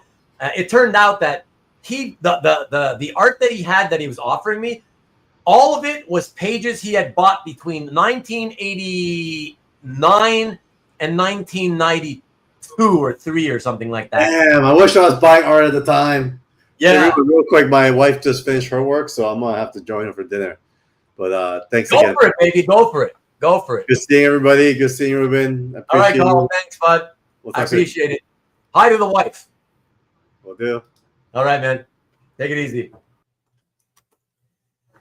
And so anyway, so I she said I bought them way back then, and so I don't really know the values, right? He never became an art collector. It turns out that he was just buying art here in Montreal at the local conventions, right? He ultimately told me he was in Montreal when I mentioned I was going to go to Toronto. He said, I'm in Montreal. And I said, oh, well, if we make a deal, it'll be easy because I am in Montreal too, And so anyway, so I went to Jeff's house, as you guys know. And as it turned out, my friend Bob Cotman, who I've mentioned many times in the past, he's been here a few times. One of my first guests with the Canadian crew on my first episode of Comic Art Roundtable. And I know that Bob is into that indie type of stuff. So I was hoping maybe he would be interested. And, long story short, he came up with a price. He also had no idea what to offer. He came up with a price. I offered the guy that price. I said, look, my friend wants to offer you this much for the pages. The guy said, yeah, okay, sounds fair. Okay, that was done. He also had offered me like 10 pages of Kato art. Kato, yes. The Kato that you're thinking. Green Hornet's partner, Kato. From Now Comics, I think 1994. And it wasn't even a Green Hornet comic. It was literally a Kato comic, a solo Kato comic. Now, the only redeeming sort of aspect to it was that Brent Anderson did the artwork. So it was nice Brent Anderson art. I don't know who inked it. I never checked it up. And I like Brent Anderson, but it was Kato. And so I just told him, look, for this stuff, this is the kind of stuff that if I already had it, I would just keep it in a package of 10 pages, put it on eBay as a 10-page lot and let it ride. And you get what you get for it, It's not something that I would want to make an offer on. I wouldn't even want to give you like $10 a page for it. It's too cheap, right? It's certain things I would have to take it and then I would have to scan everything, and then have to spend time, manipulating the scan to make it look as good, as close to the original art as possible. And then I'd have to upload it to the website. So it's a lot of work for something that you're not going to get a return on, right? I just don't expect anybody to come to my website and suddenly buy a $50 or $75 Cato page, So I just told him, that's for that stuff, I just recommend you eBay it. And then he said, well, I don't want to deal with eBay, whatever. I just deal locally. He's a comic guy. All these years, he's been a comic guy, wheeling and dealing raw comics, so non-CGC raw comics, And so he said, okay, that's fine. Maybe I'll try to put some up for consignment at a local comic shop, And so I'm like, okay, that's fine. And then he showed me the first page to Deathstroke the Terminator. I think it was issue 22. It was the first page, but it wasn't the title page. So it's not a splash. It's a panel page. The art's fine looking, but it's by, again, a local French-Canadian artist that never really made it big, worked in the early 90s for DC for a while. His name is Gabriel Morissette. I think he might have done some Checkmate stuff. I forget. But his claim to fame here in Montreal was that he started off as an indie artist with writer Mark Shaneblum, and he was the artist on this co-created indie called Northgard. And it was kind of like a Canadian superhero, the whole maple leaf emblem designed costume, like Guardian. And it took place in Montreal. So that's what was really, really cool about that comic. It's cool to see all the famous streets and landmarks and stuff, while you read the stories. So that was fun. But yeah, really a random Deathstroke page. As much as I love Deathstroke by Gabriel Morissette, I wouldn't want it for my collection. I thought maybe I could sell it for $150 or $175 or something like that. So I said, I'd give you $100, I offered him $100 and he said, I'll keep it for that price. I'm like, no problem. So that was that. And then finally I said, anything else? And then the last thing he showed me was a cover to The Demon. So it was The Demon number 8 by Val Themix and inked by Denis Rodier, who is a local, a local inker artist who used to ink Tom Grummett back in the mid to late 90s on Superman. And on that one, we ended up doing a deal on that one. And I don't collect Demon. I don't collect Semix, however you say his name, art. But I bought it because I thought, I know some people who do. I know Caesar. I don't know if Caesar, if you're still watching, listening. But I know that there's I know Rick. I believe Rick is a fan. And no, there was no Elf Lord art. But I thought, you know what? I don't do many trades, but who knows? Maybe one day I can trade my way out of it or something for some other stuff. Because I have a Robin cover. I have a Robin cover, a great Robin cover, by Tom Grummett actually, that I would keep, but I always feel like if I can get like another Titans cover, a Grummett Titans cover, New Titans, something like that, I'd be willing to maybe contemplate trades with people. So, whatever. I got my Robin cover. I'm willing to trade. So now I've got a Demon cover. Actually, check it out.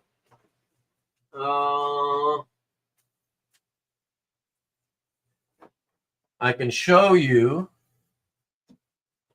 These are the two Mr. X pages, just to see what kind of art Seth, this is not even the style that Seth is known for now, obviously. The Sets fans, they'll tell you that. But he was keeping in style of Paul Revach and Dean Motter, right, who started the Mr. X series. So very blocky, simplified, less is more, sort of animation style stuff. Very graphic, a very graphic approach to the artwork. So that's there are 2 consecutive pages. So it was that one, and then this one. There you go.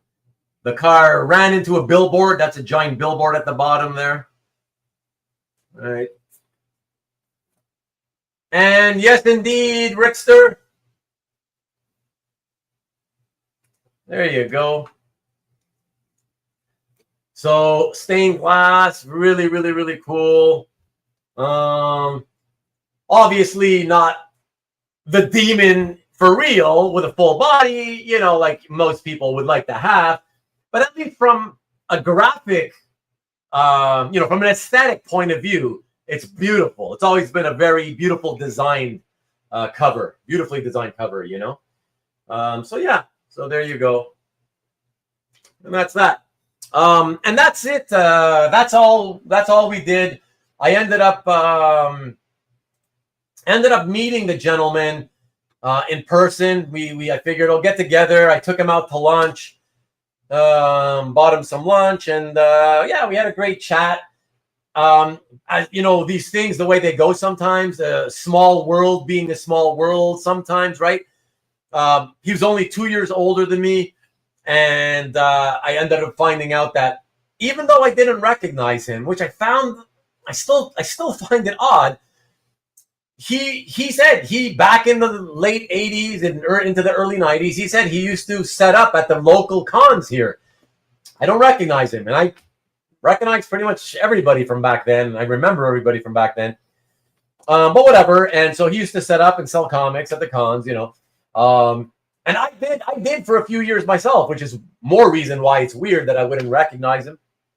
And he didn't recognize me. And yeah, so that was it. We did our deal, and nice guy.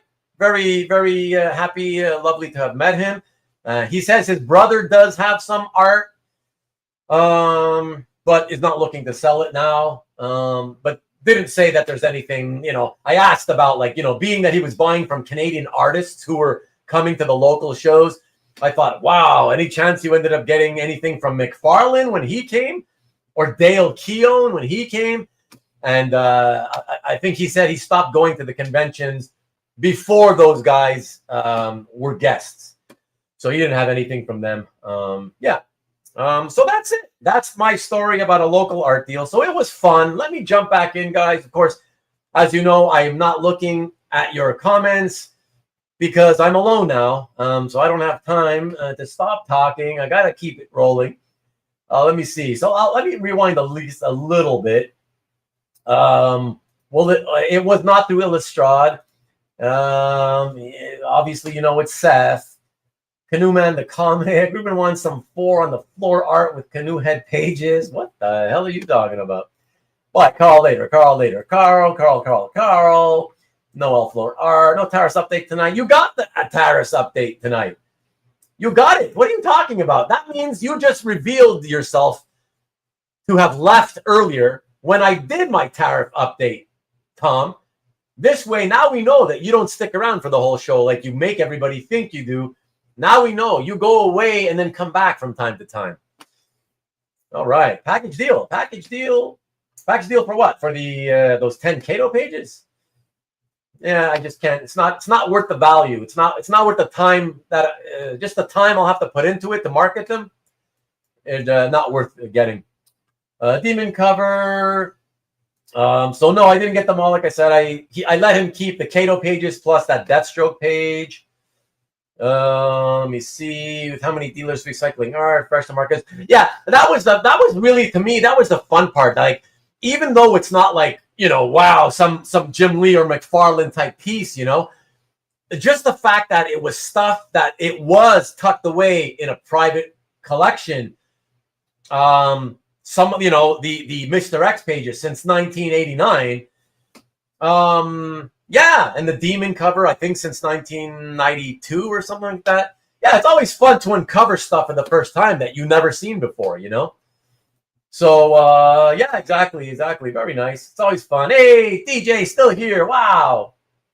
Yeah, so yeah, I thought that was fun. It was just fun to meet somebody new, and like I said, just knowing that he had been around.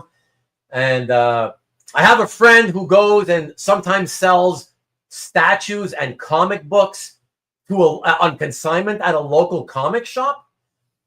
And this guy that I had met who sold me this art, he also told me he grew up with the owner of that comic shop, and he to this day also goes there and sometimes puts comics and statues on consignment. Like, what a crazy small world that is, So yeah, it's pretty wild. So it's just kind of a fun thing to happen, out of the blue without any warning. I am not auctioning it off tonight. No. No, I don't think so. I can't, that wouldn't be the plan. I can't imagine, unless I had it for years and then one day decided to sell, to consign a whole bunch of stuff to them. Then, it could be thrown in with everything else. But otherwise, no. Carl knew where this was going. Ruben has to keep it for 5 years. Nice. I don't, because I didn't buy it at an auction. Although I guess that doesn't really matter. But good point though.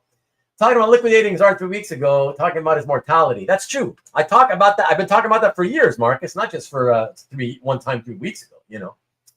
No, neither. Coincidentally. Hopefully his brother bought Marvel. No, actually, Tom, you know what? DC. Yeah, they were both DC fans, he told me. And so when I asked, what kind of stuff does your brother have? He was like, oh, he has stuff like Nightwing and some Teen Titans, I was like, oh, okay, whatever. So I didn't ask for any, specifics like artists, time period issues or whatever.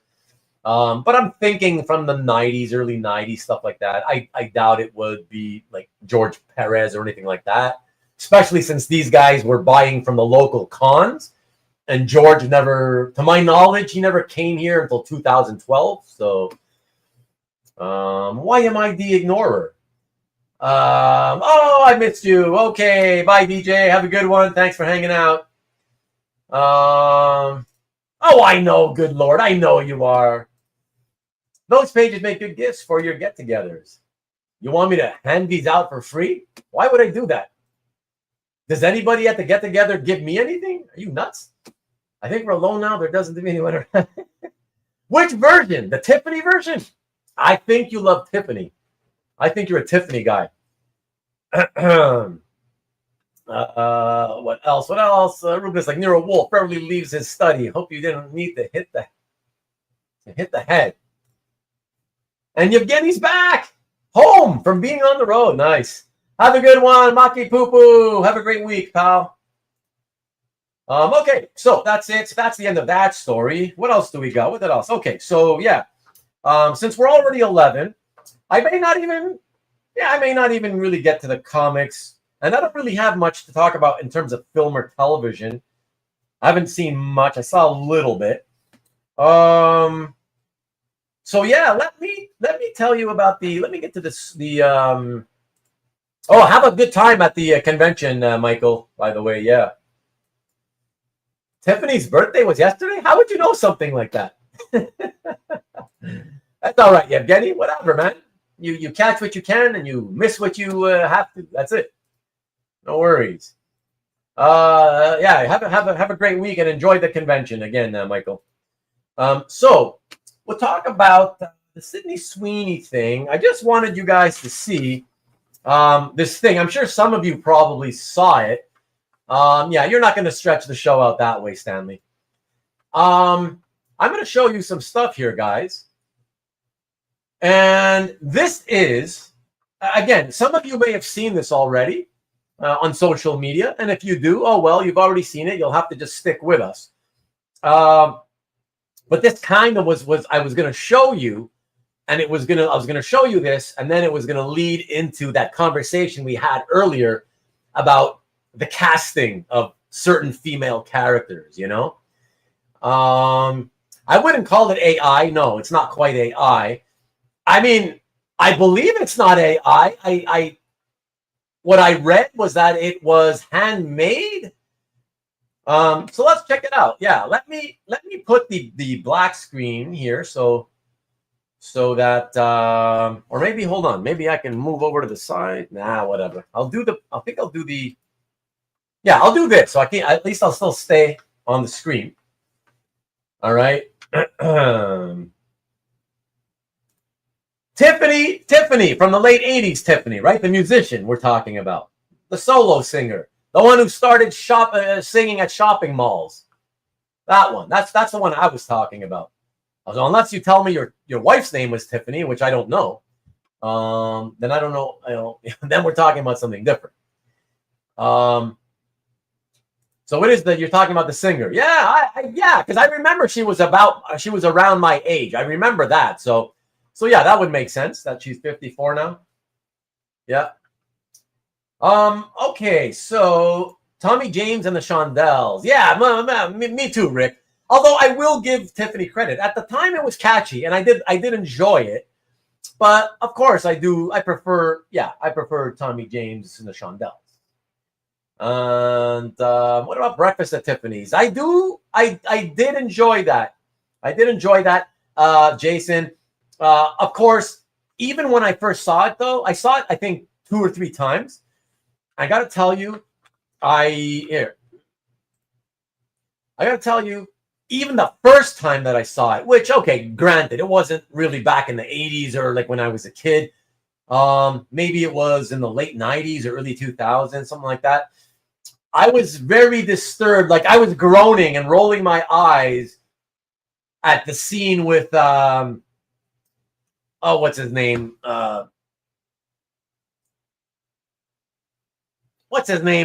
guy who dated Judy Garland from Wizard of Oz.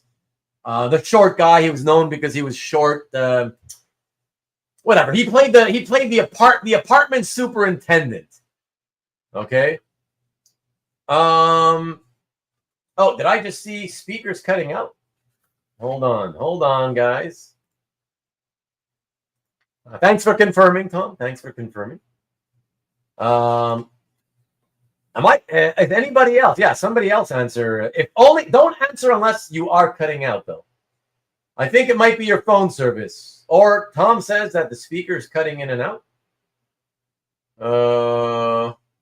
Thank you. Hey, Ron. What's up, Ron? Look at this, guys. This is let me just get off topic for a quick minute. I want to thank Ron publicly because a few days back he reached out to me privately through Instagram just to give me an example of a piece of art that had been resold in less than 5 years at auction. And he figured I could use it for a future show, and I appreciate that. So that's this is what I'm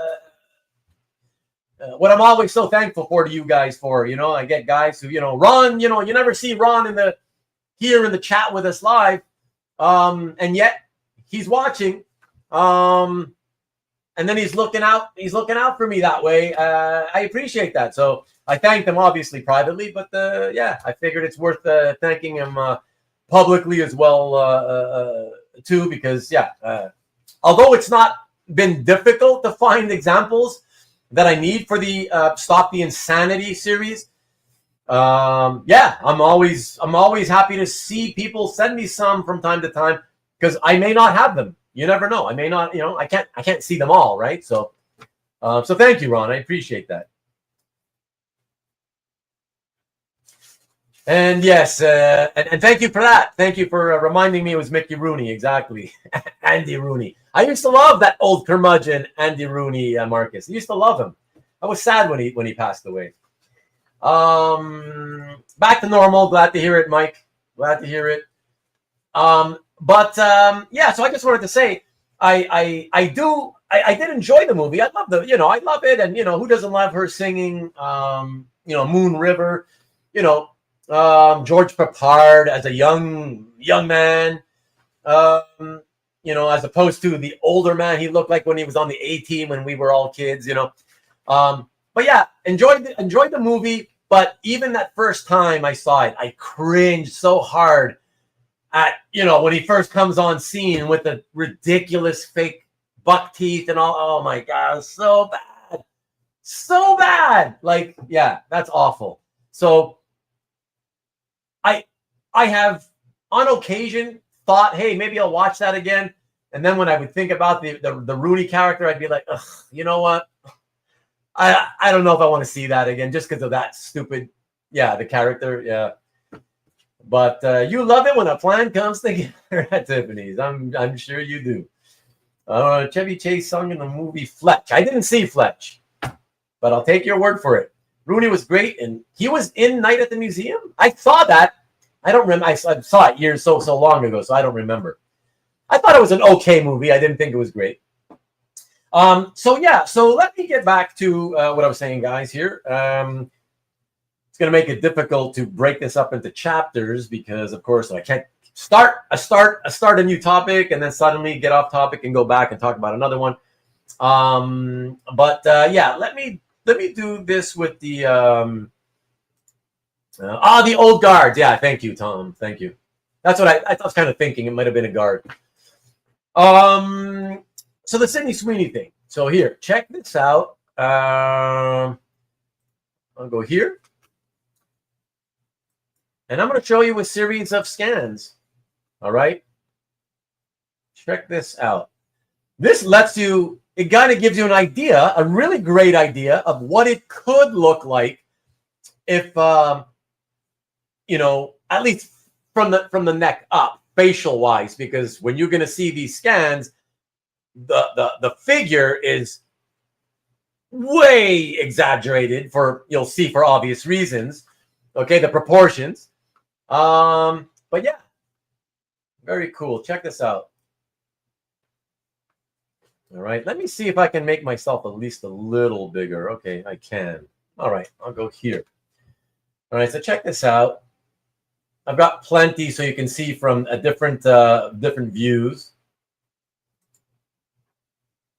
Here you go again.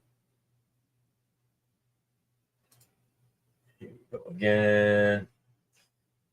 See, turning ever so slightly. There you go. You get one side view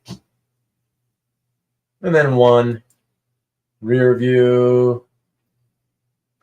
And then these are my favorites. The next four are my favorites because you really get that feeling of what it could be like if she, in particular, was cast as a superhero character, Check this out. All right. And then from this angle, same exact angle, but just a closing in with the camera. There you go. But man, that is so cool. That is so cool. And like I said, guys, what I read was that apparently it's a sculpt, right? A sculpt. So to me, when I hear that, that means somebody hand sculpted.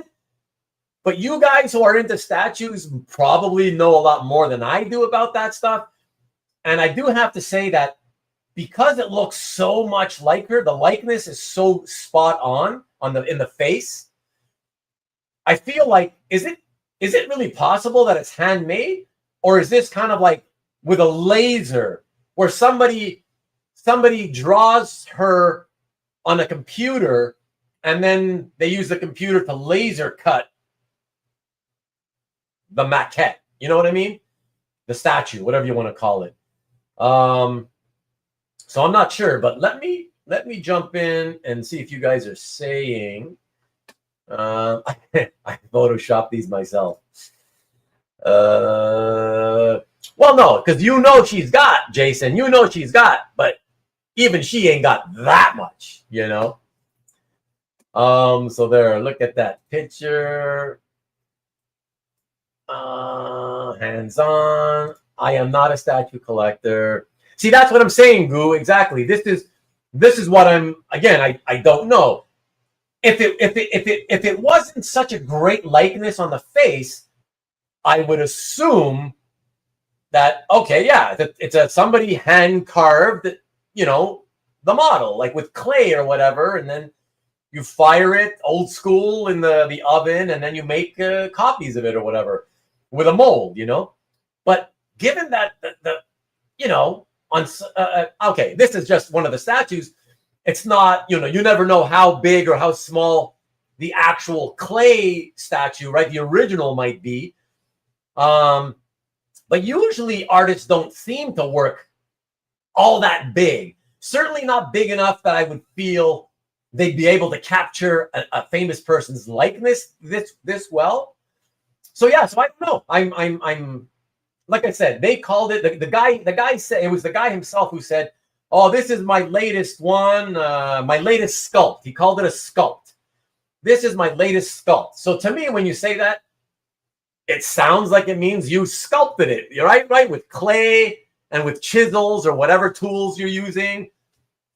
But again, I feel like it's impossible to get such a great likeness with the facial likeness when you're working with clay on such a, even if it was like this big, let's say, I don't know. I guess if it was that big, yeah, you could get a likeness, but I don't know. It just feels like it might have been something computerized and then with a laser cut out, 3D printed, like you're saying, Goo. So I don't know. Think to Goo. But anyways, I got a couple more here, everybody. From just a slightly different angle. You get another shot of the face tilted. See, look at that. I mean, that's beautiful. It's fabulous.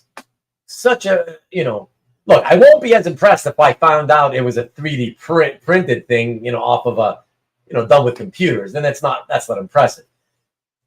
Somebody tells me it's a sculpt. If it's something done with hands, then yeah, to me that's impressive. But whatever. Either way, it looks really, really cool. And like I said, I liked it mainly just because I said, yeah, I've been saying for a while, somebody needs to hire her to be in a solo female superhero movie. So all the attention's just on her. And one with a costume that's going to show off her assets. And that would kill. It would kill at box office. Make it small budget. Make it, say, a $20 million budget type thing. And it'll probably rake in, 100 or 200 grand, million. But check out this close-up.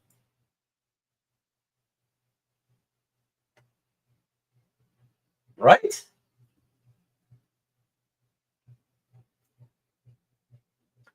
So yeah, so there you go. And let's see, they then cast her in every role. Hey, I'd be happy with one good one. One good one in a solo movie. The head can be put on a different statues. Think Dugu? I don't know what Think Dugu is. Huh. I don't know. Just did SS as PGO. Cindy Sweeney as PGO. Okay. Yeah, Tom, for sure. I'm glad you're a fan. Yeah, that's cool. Oh, come on. Come on, Stanley. Seriously? I'll give you 2 good reasons. How about that? And there you go. CJ already told you, Okay, so let's see. Is there anything else I need to tackle? So let me do quickly, and then we'll get out of here. See if I can do this by in the next 13 minutes and finish it off as 3.5 hours at 11:30. So, okay, next topic, everybody. Comics, comic books. What have I been reading? So I didn't read a lot, but I did want to mention. I decided to read. First of all, I read the latest issue of News from the Fallout, which I had promoted on a previous Hangout episode, right? And I even used the art from it as the background of my thumbnail. And so that is yeah, the fourth issue came out. I read that, and that continues to be good. Again, it's an ongoing series right now. So obviously, in case people haven't tried it out and they want to or intend to, can't say really anything about it. But still enjoying it. Another issue. It does remind reading that issue though reminded me. It just reminded me though of how much. It was just another reminder of how much I hate the monthly comic method, mechanism for delivering the comic book product. It's just a reminder of how much I hate it. I don't. I'm just like, ugh. Because I read it, right? I read it quickly. 20 minutes later at most, it's gone. It's over with. It's done. And I was like, oh boy, now it's another 30, 28 days, whatever. It's another month to wait just to see what happens. Like, I just hate it. It's just, feeding me in little drips like that. Again, it's too childish. It's too childish of a the floppy monthly comic thing. It's a kid's product. That's what it was. That's what it still is. And we're all adults now. Yeah. OGN's all the way, baby. Graphic novels. That's where it's at. But anyways. So that's good. And then I decided I wanted to go and read some older stuff that I've been wanting to reread for a long time. And so I gave a chance to Sensational She-Hulk. I'll tell you why. I was as big a John Byrne fan as anybody back in the 80s. I loved She-Hulk. I always loved She-Hulk. And when I read Sensational She-Hulk back in the 80s, I really loved it. I just thought it was really funny. And I got a real kick out of the whole breaking the fourth wall aspect of the comic. Okay, so what did I think about it on reread? And I've read so far the first, I believe, 5 issues. All right, issues 1 to 5. Okay, indeed. And she's nude in many, many things. So you can see that in a lot of places. Yeah. Tricky Trapster, what's good? Hey, yo. And now all art blends together if you read it all at the same time. Well, that type of art in particular, yeah, I gotta admit, Marcus. Okay, let me just get back to news from the Fallout for a second, guys. I feel because it's so graphic, right? It's just about shapes, and there's no color, right? You're talking about all the characters are in silhouette, complete silhouette. I find it sometimes a little bit difficult to follow along with the storytelling. It gets kind of like, oh, wait a second, who's this? Who's that? Who's she or who's he? You know what I mean? I don't know. Do you find that? Have you gotten a little bit mixed up? So yeah, so the constant silhouetting, yeah, I find it's a little bit tough. And I certainly could see what you're saying about all blending together if you read it all in one shot. But I don't mean for the art. I mean story-wise, right? Just reading-wise. Yeah, I feel like because those issues go pretty quickly. It's a pretty quick read. And so I feel like, I just want to read the whole story in one shot, but too late now, obviously, since I've read the first 4 issues. So, but the wait in between, it's too long. And I always forget what I read the month before. That's my problem. If you remember what happened the month before, then sure, it's not a problem, but I always forget. So, but yeah, let's jump back to She-Hulk. Love the She-Hulk in the 80s. The writing, I'm always very good. Right. All right. So let me tell you how I felt rereading it, guys. I was disappointed. That's the key word I can come up with to if I had to sum it up in one word, disappointed. Why? Well, the artwork was nice, right? It's kind of what I expected. But story-wise, believe it or not,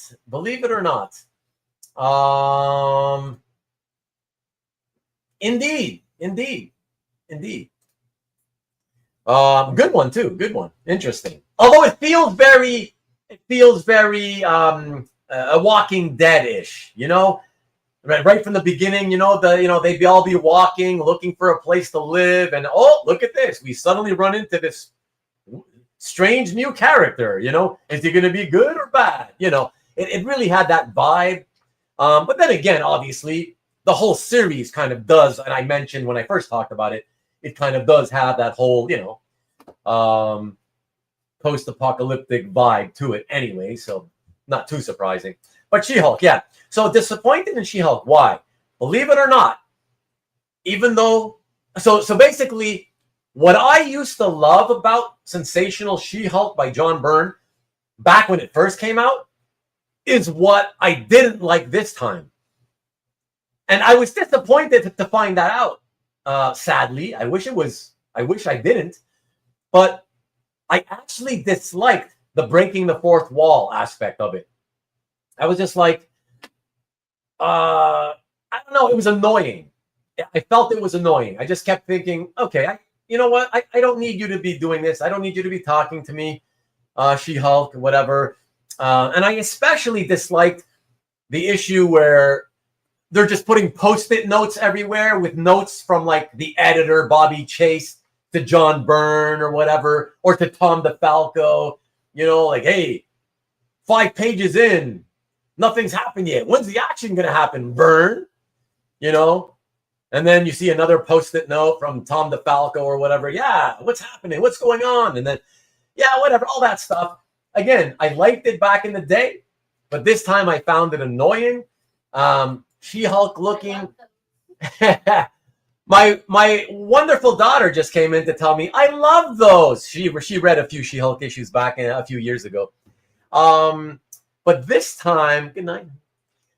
This time, yeah. The fourth wall, it wasn't doing it for me.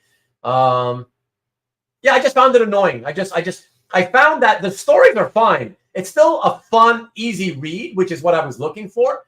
So it's a fun, easy read. It's cute, it gives you a smile every now and then, makes me grin from time to time. But yeah, I could do like it would be just as good if they didn't do those fourth wall moments. I guess that's what I'm saying. So that's that. But since the stories are still pretty nice one, Rick.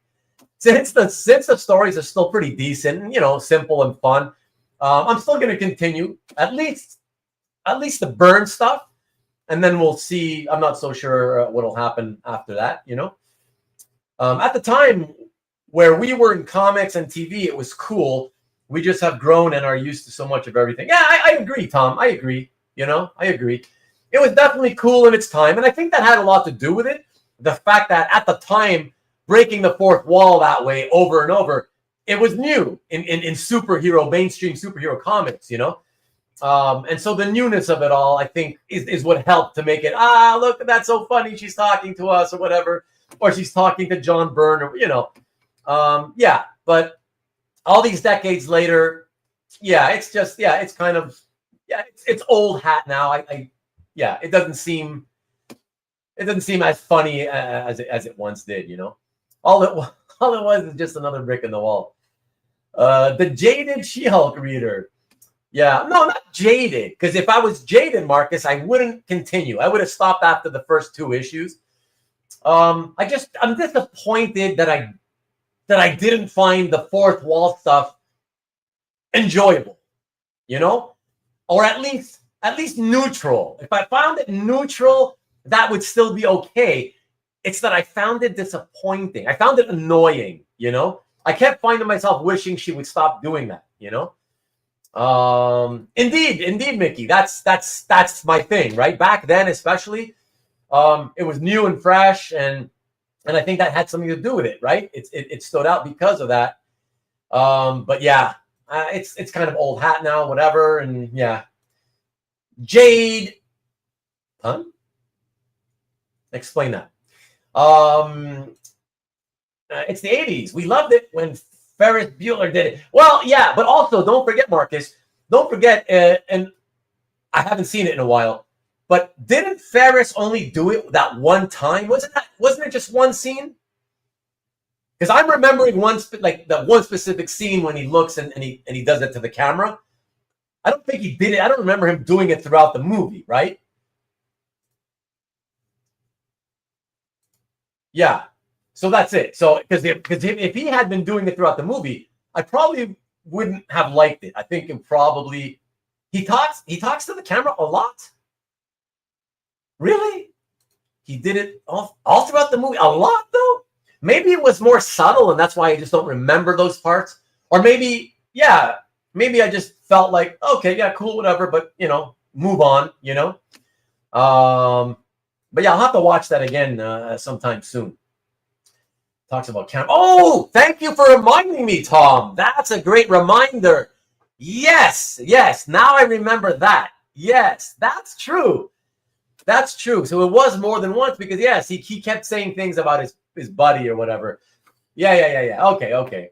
But again, I guess because it came out at that same time, right? The 1980s. Yeah, it was fresh. It was new. It was like the first time, at least for me, it was probably the first time I'd seen it in a movie. And then in the She-Hulk, it was the first time I'd seen it in a comic book, probably, refreshing take. Most collectors' nostalgia blind to quality. Oh, you know me, Stanley. I tell you the truth. And when I change my opinion on something, I'm the first person to admit it. Because why lie about it, And I don't think it's about lying. I think it's more about a lot of people with the rose-colored glasses. They don't want to accept and like that they're coming to the realization that something they're rereading is disappointing because they don't want their memories of that first read to be jaded, right? They remember it being so great, so they don't want that memory ruined. And so when they do reread, I do believe there are plenty of people who dislike it, but they can't admit it to themselves. So they still say, oh, yeah, no, it was good, every time. But no, I'll always admit if my opinion changed, And you know what's a funny thing, guys? It's just a quick ironic thing. I was talking to my friend about it, right? I told him about what I felt about She-Hulk, the sensational She-Hulk. And funny enough, how crazy this works, he told me when he read it, okay, when he read it, mind you, he's a little younger than me. So he was probably more like 14 when it came out, 14, 15. When he read it, he didn't like it. He didn't like it. And then he read the omnibus several years ago when it came out in omnibus, and he told me he really liked it on a reread, which is so bizarre, So he completely flipped his view on it, except it's the opposite direction that mine went, So I thought that was really, really interesting. Marcus has comment. Jade is green indeed. Yes, thank you, Mickey. Thank you.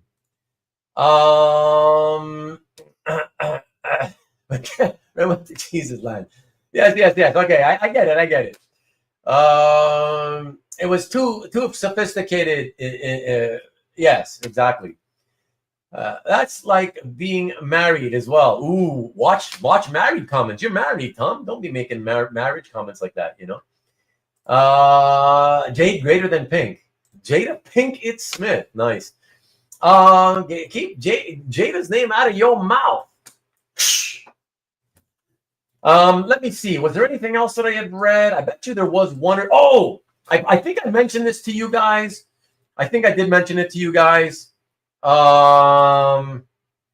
Yes, I'll mention it again. Here, let me actually check.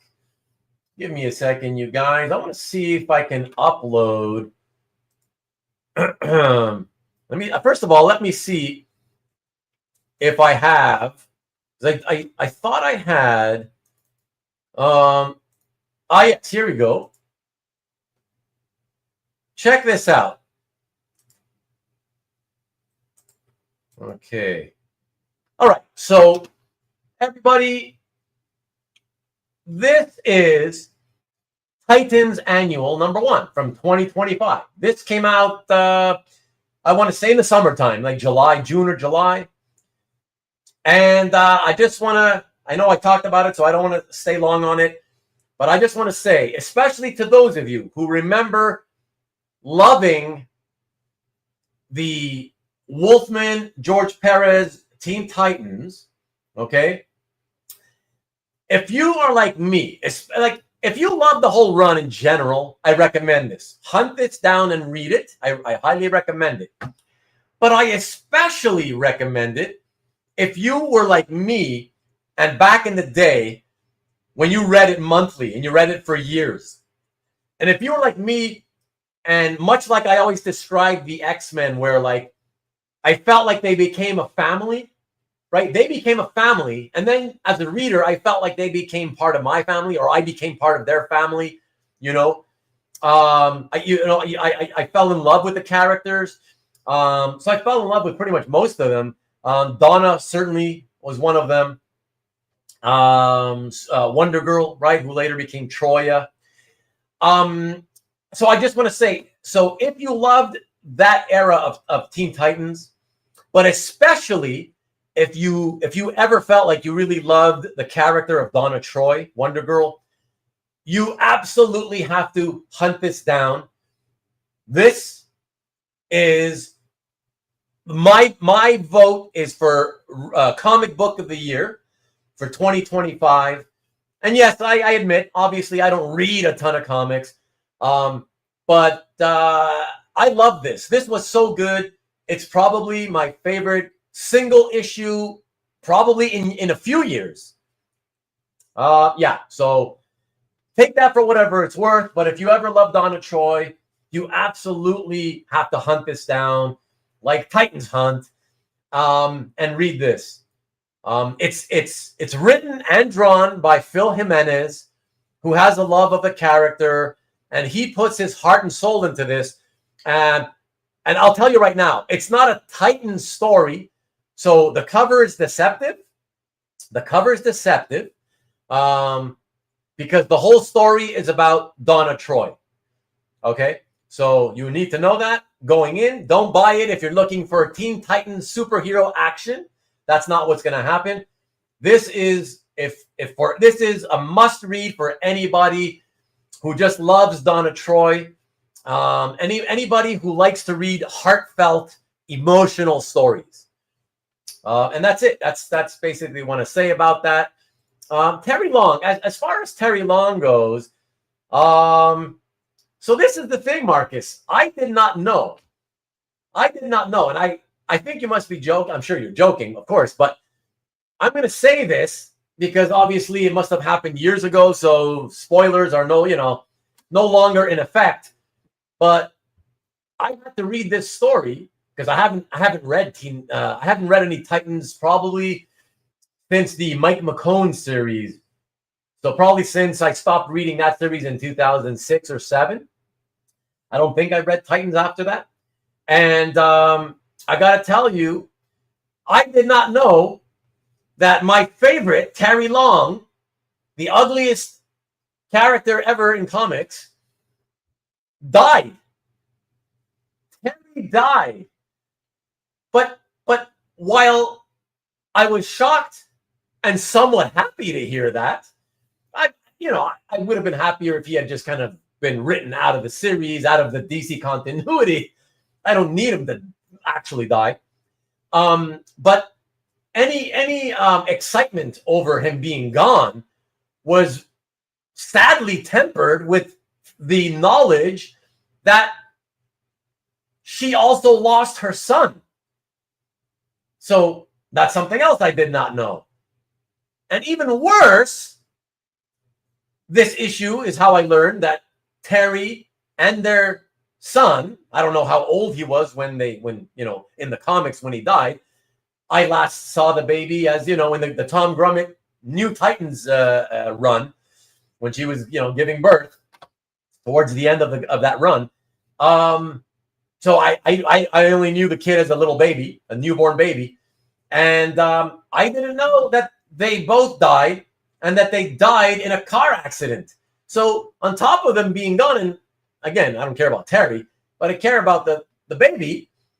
It was sad to hear that she lost the baby, but in such a horrible way, right? In a tragic car accident. But it made me very curious. And Marcus, I was waiting to talk about this because I wanted to see if you knew what issue that happens in. I'd like to read the issue where they die in a car accident. So if you or anybody else knows, let me know. But yeah, highest recommendation. Best single issue of 2025 for me. And also best single comic book I've read in years. Yeah. Emotional and heartfelt. Yeah. Love it. I love comics that make you feel something, right? Stories that make you feel something, especially if it's for characters that you already feel for because you love that character. Yeah. So hey Nikki. So DC was all in, Rick, and on that issue, I was all in too, for sure, for sure. Thank you for rallying. Yeah, everybody, please. I don't know how many people are still watching. Can somebody tell me on your end what it looks like? How many people watching? How many people liking? Can you give me the 2 number with the slash? I would appreciate that. What else we got? Okay, Nikki with the 50. Okay, but tell me how many people watching. Jerry Bourne missed the chat about the Power Girl statue, but it is a ZBrush digital sculpt. Thank you, Jerry. See, I love you guys. Oh, my viewers are the best, man. You guys always come in and drop the knowledge when we ask for it. And we don't know. When we don't have the answers, somebody usually comes in and answers it. I love it. So thank you, Jerry. I appreciate that. Now, I don't know anything about statues. I never collected them. So I don't know what ZBrush is. I wonder if you're talking about a brand name of a company that makes these kinds of sculpts. But the fact that you say it is a digital sculpt, which was kind of what I was guessing.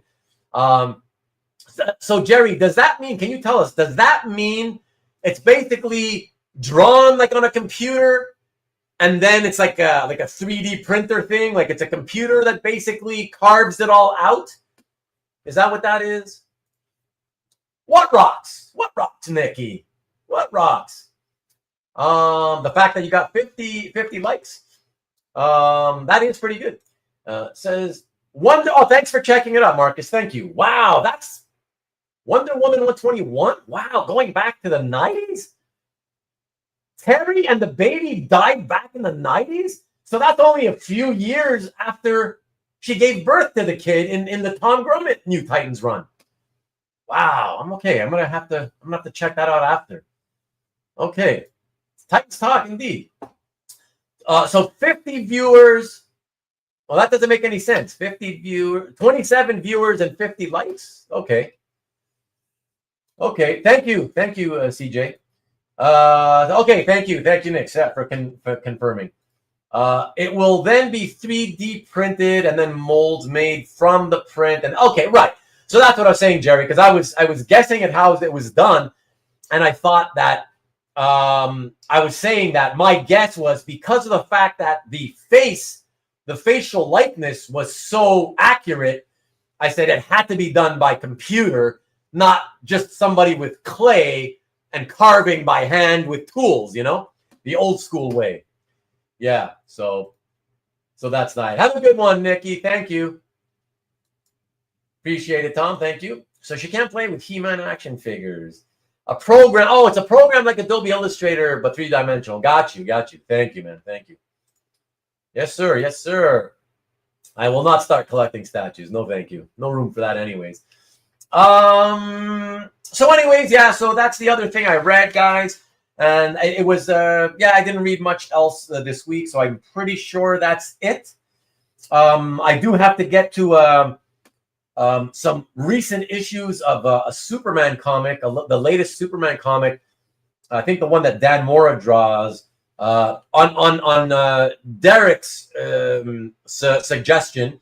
He says he thinks I would like it because they do some good stuff with Superboy Prime in there. So I'm going to check that out. And so that's it. Basically, that's it, guys. Like I said, I didn't see much on TV or movies in the last few weeks. So I guess we'll call it an evening here, everybody. Perfect timing anyways, because it is 3 hours, 45 minutes. And without another guest with me, having to continuously talk is exhausting, as you guys know. So yeah, we'll leave it there. As always, thank you again, everyone, for coming in, hanging out with us. I appreciate it, especially given how much time we took with Carl to promote his Evermind comic. But in all seriousness, in all sincerity, I know that it's not as easy as getting it from a comic shop. You know, they have to do Kickstarter. But if you want to read it, I'm sure like any other Kickstarter, they must have digital copies. I didn't get to ask Carl that.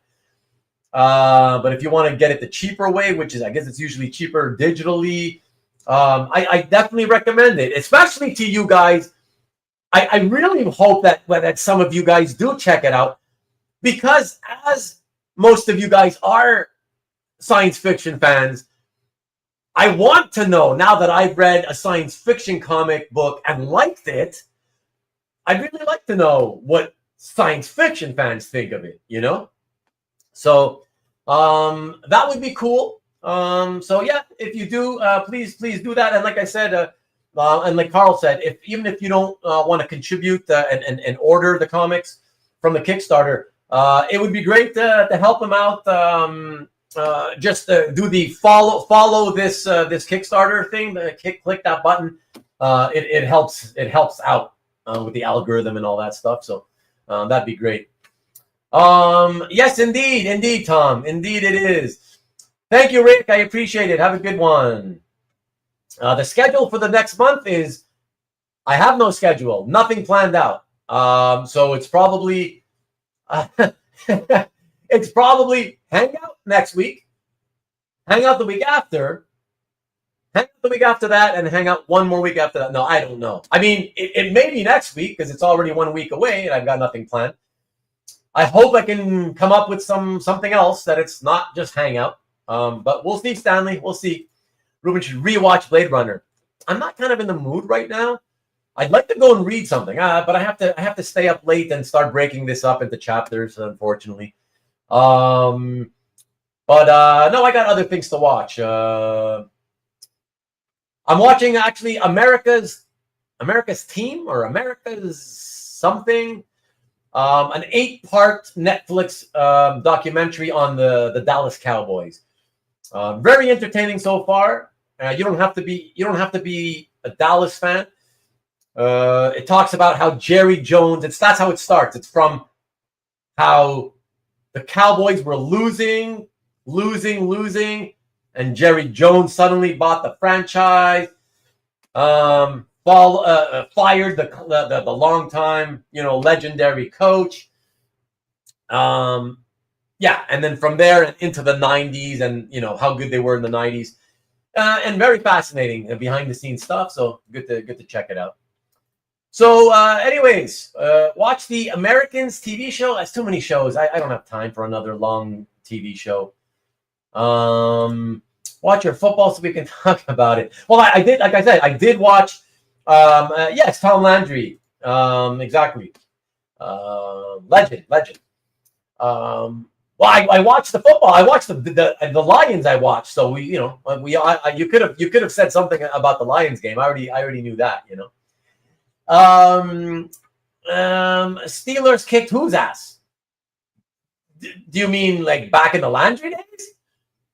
Because it seems like they used to trade off wins back in the 70s.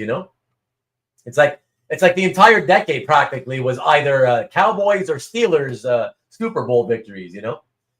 Let me see. Watch Stranger Things now. A show. No, I watched it. I watched the first 2 seasons. Only because a friend of mine told me that I would like it because he knows I love things that reminisce about the 80s, childhood in the 80s. And as a child of the 80s, of course, I love to watch stuff like that. And so I love that aspect of it. But he never told me it was science fiction. And as soon as they suddenly got into that whole upside down thing, I was out. I kept watching, but yeah, my interest kind of went away.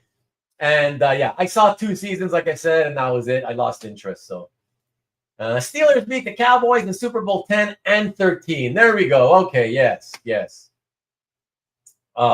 that's right. It wasn't 2 years. It was 3 years apart. Right on. But yeah, that's right. The Cowboys, they had their heyday in the 70s and 90s. Steelers had it also in the 70s, and then in the 2000s. What, 2000s? Yeah, 2000s. But anyways, all right, guys, I'm out of here. I'm exhausted. So thanks once again for hanging out with me. As always, really appreciate it. Have a great week, all of you. Stay safe out there. And yeah, don't forget to check out Nikki B on Friday, see what Artie's got for sale. And then, yeah, man, I'll see you guys back here next Sunday at the usual 8 o'clock Eastern, 5 o'clock Pacific. And until then, as always, go blue, baby, go blue.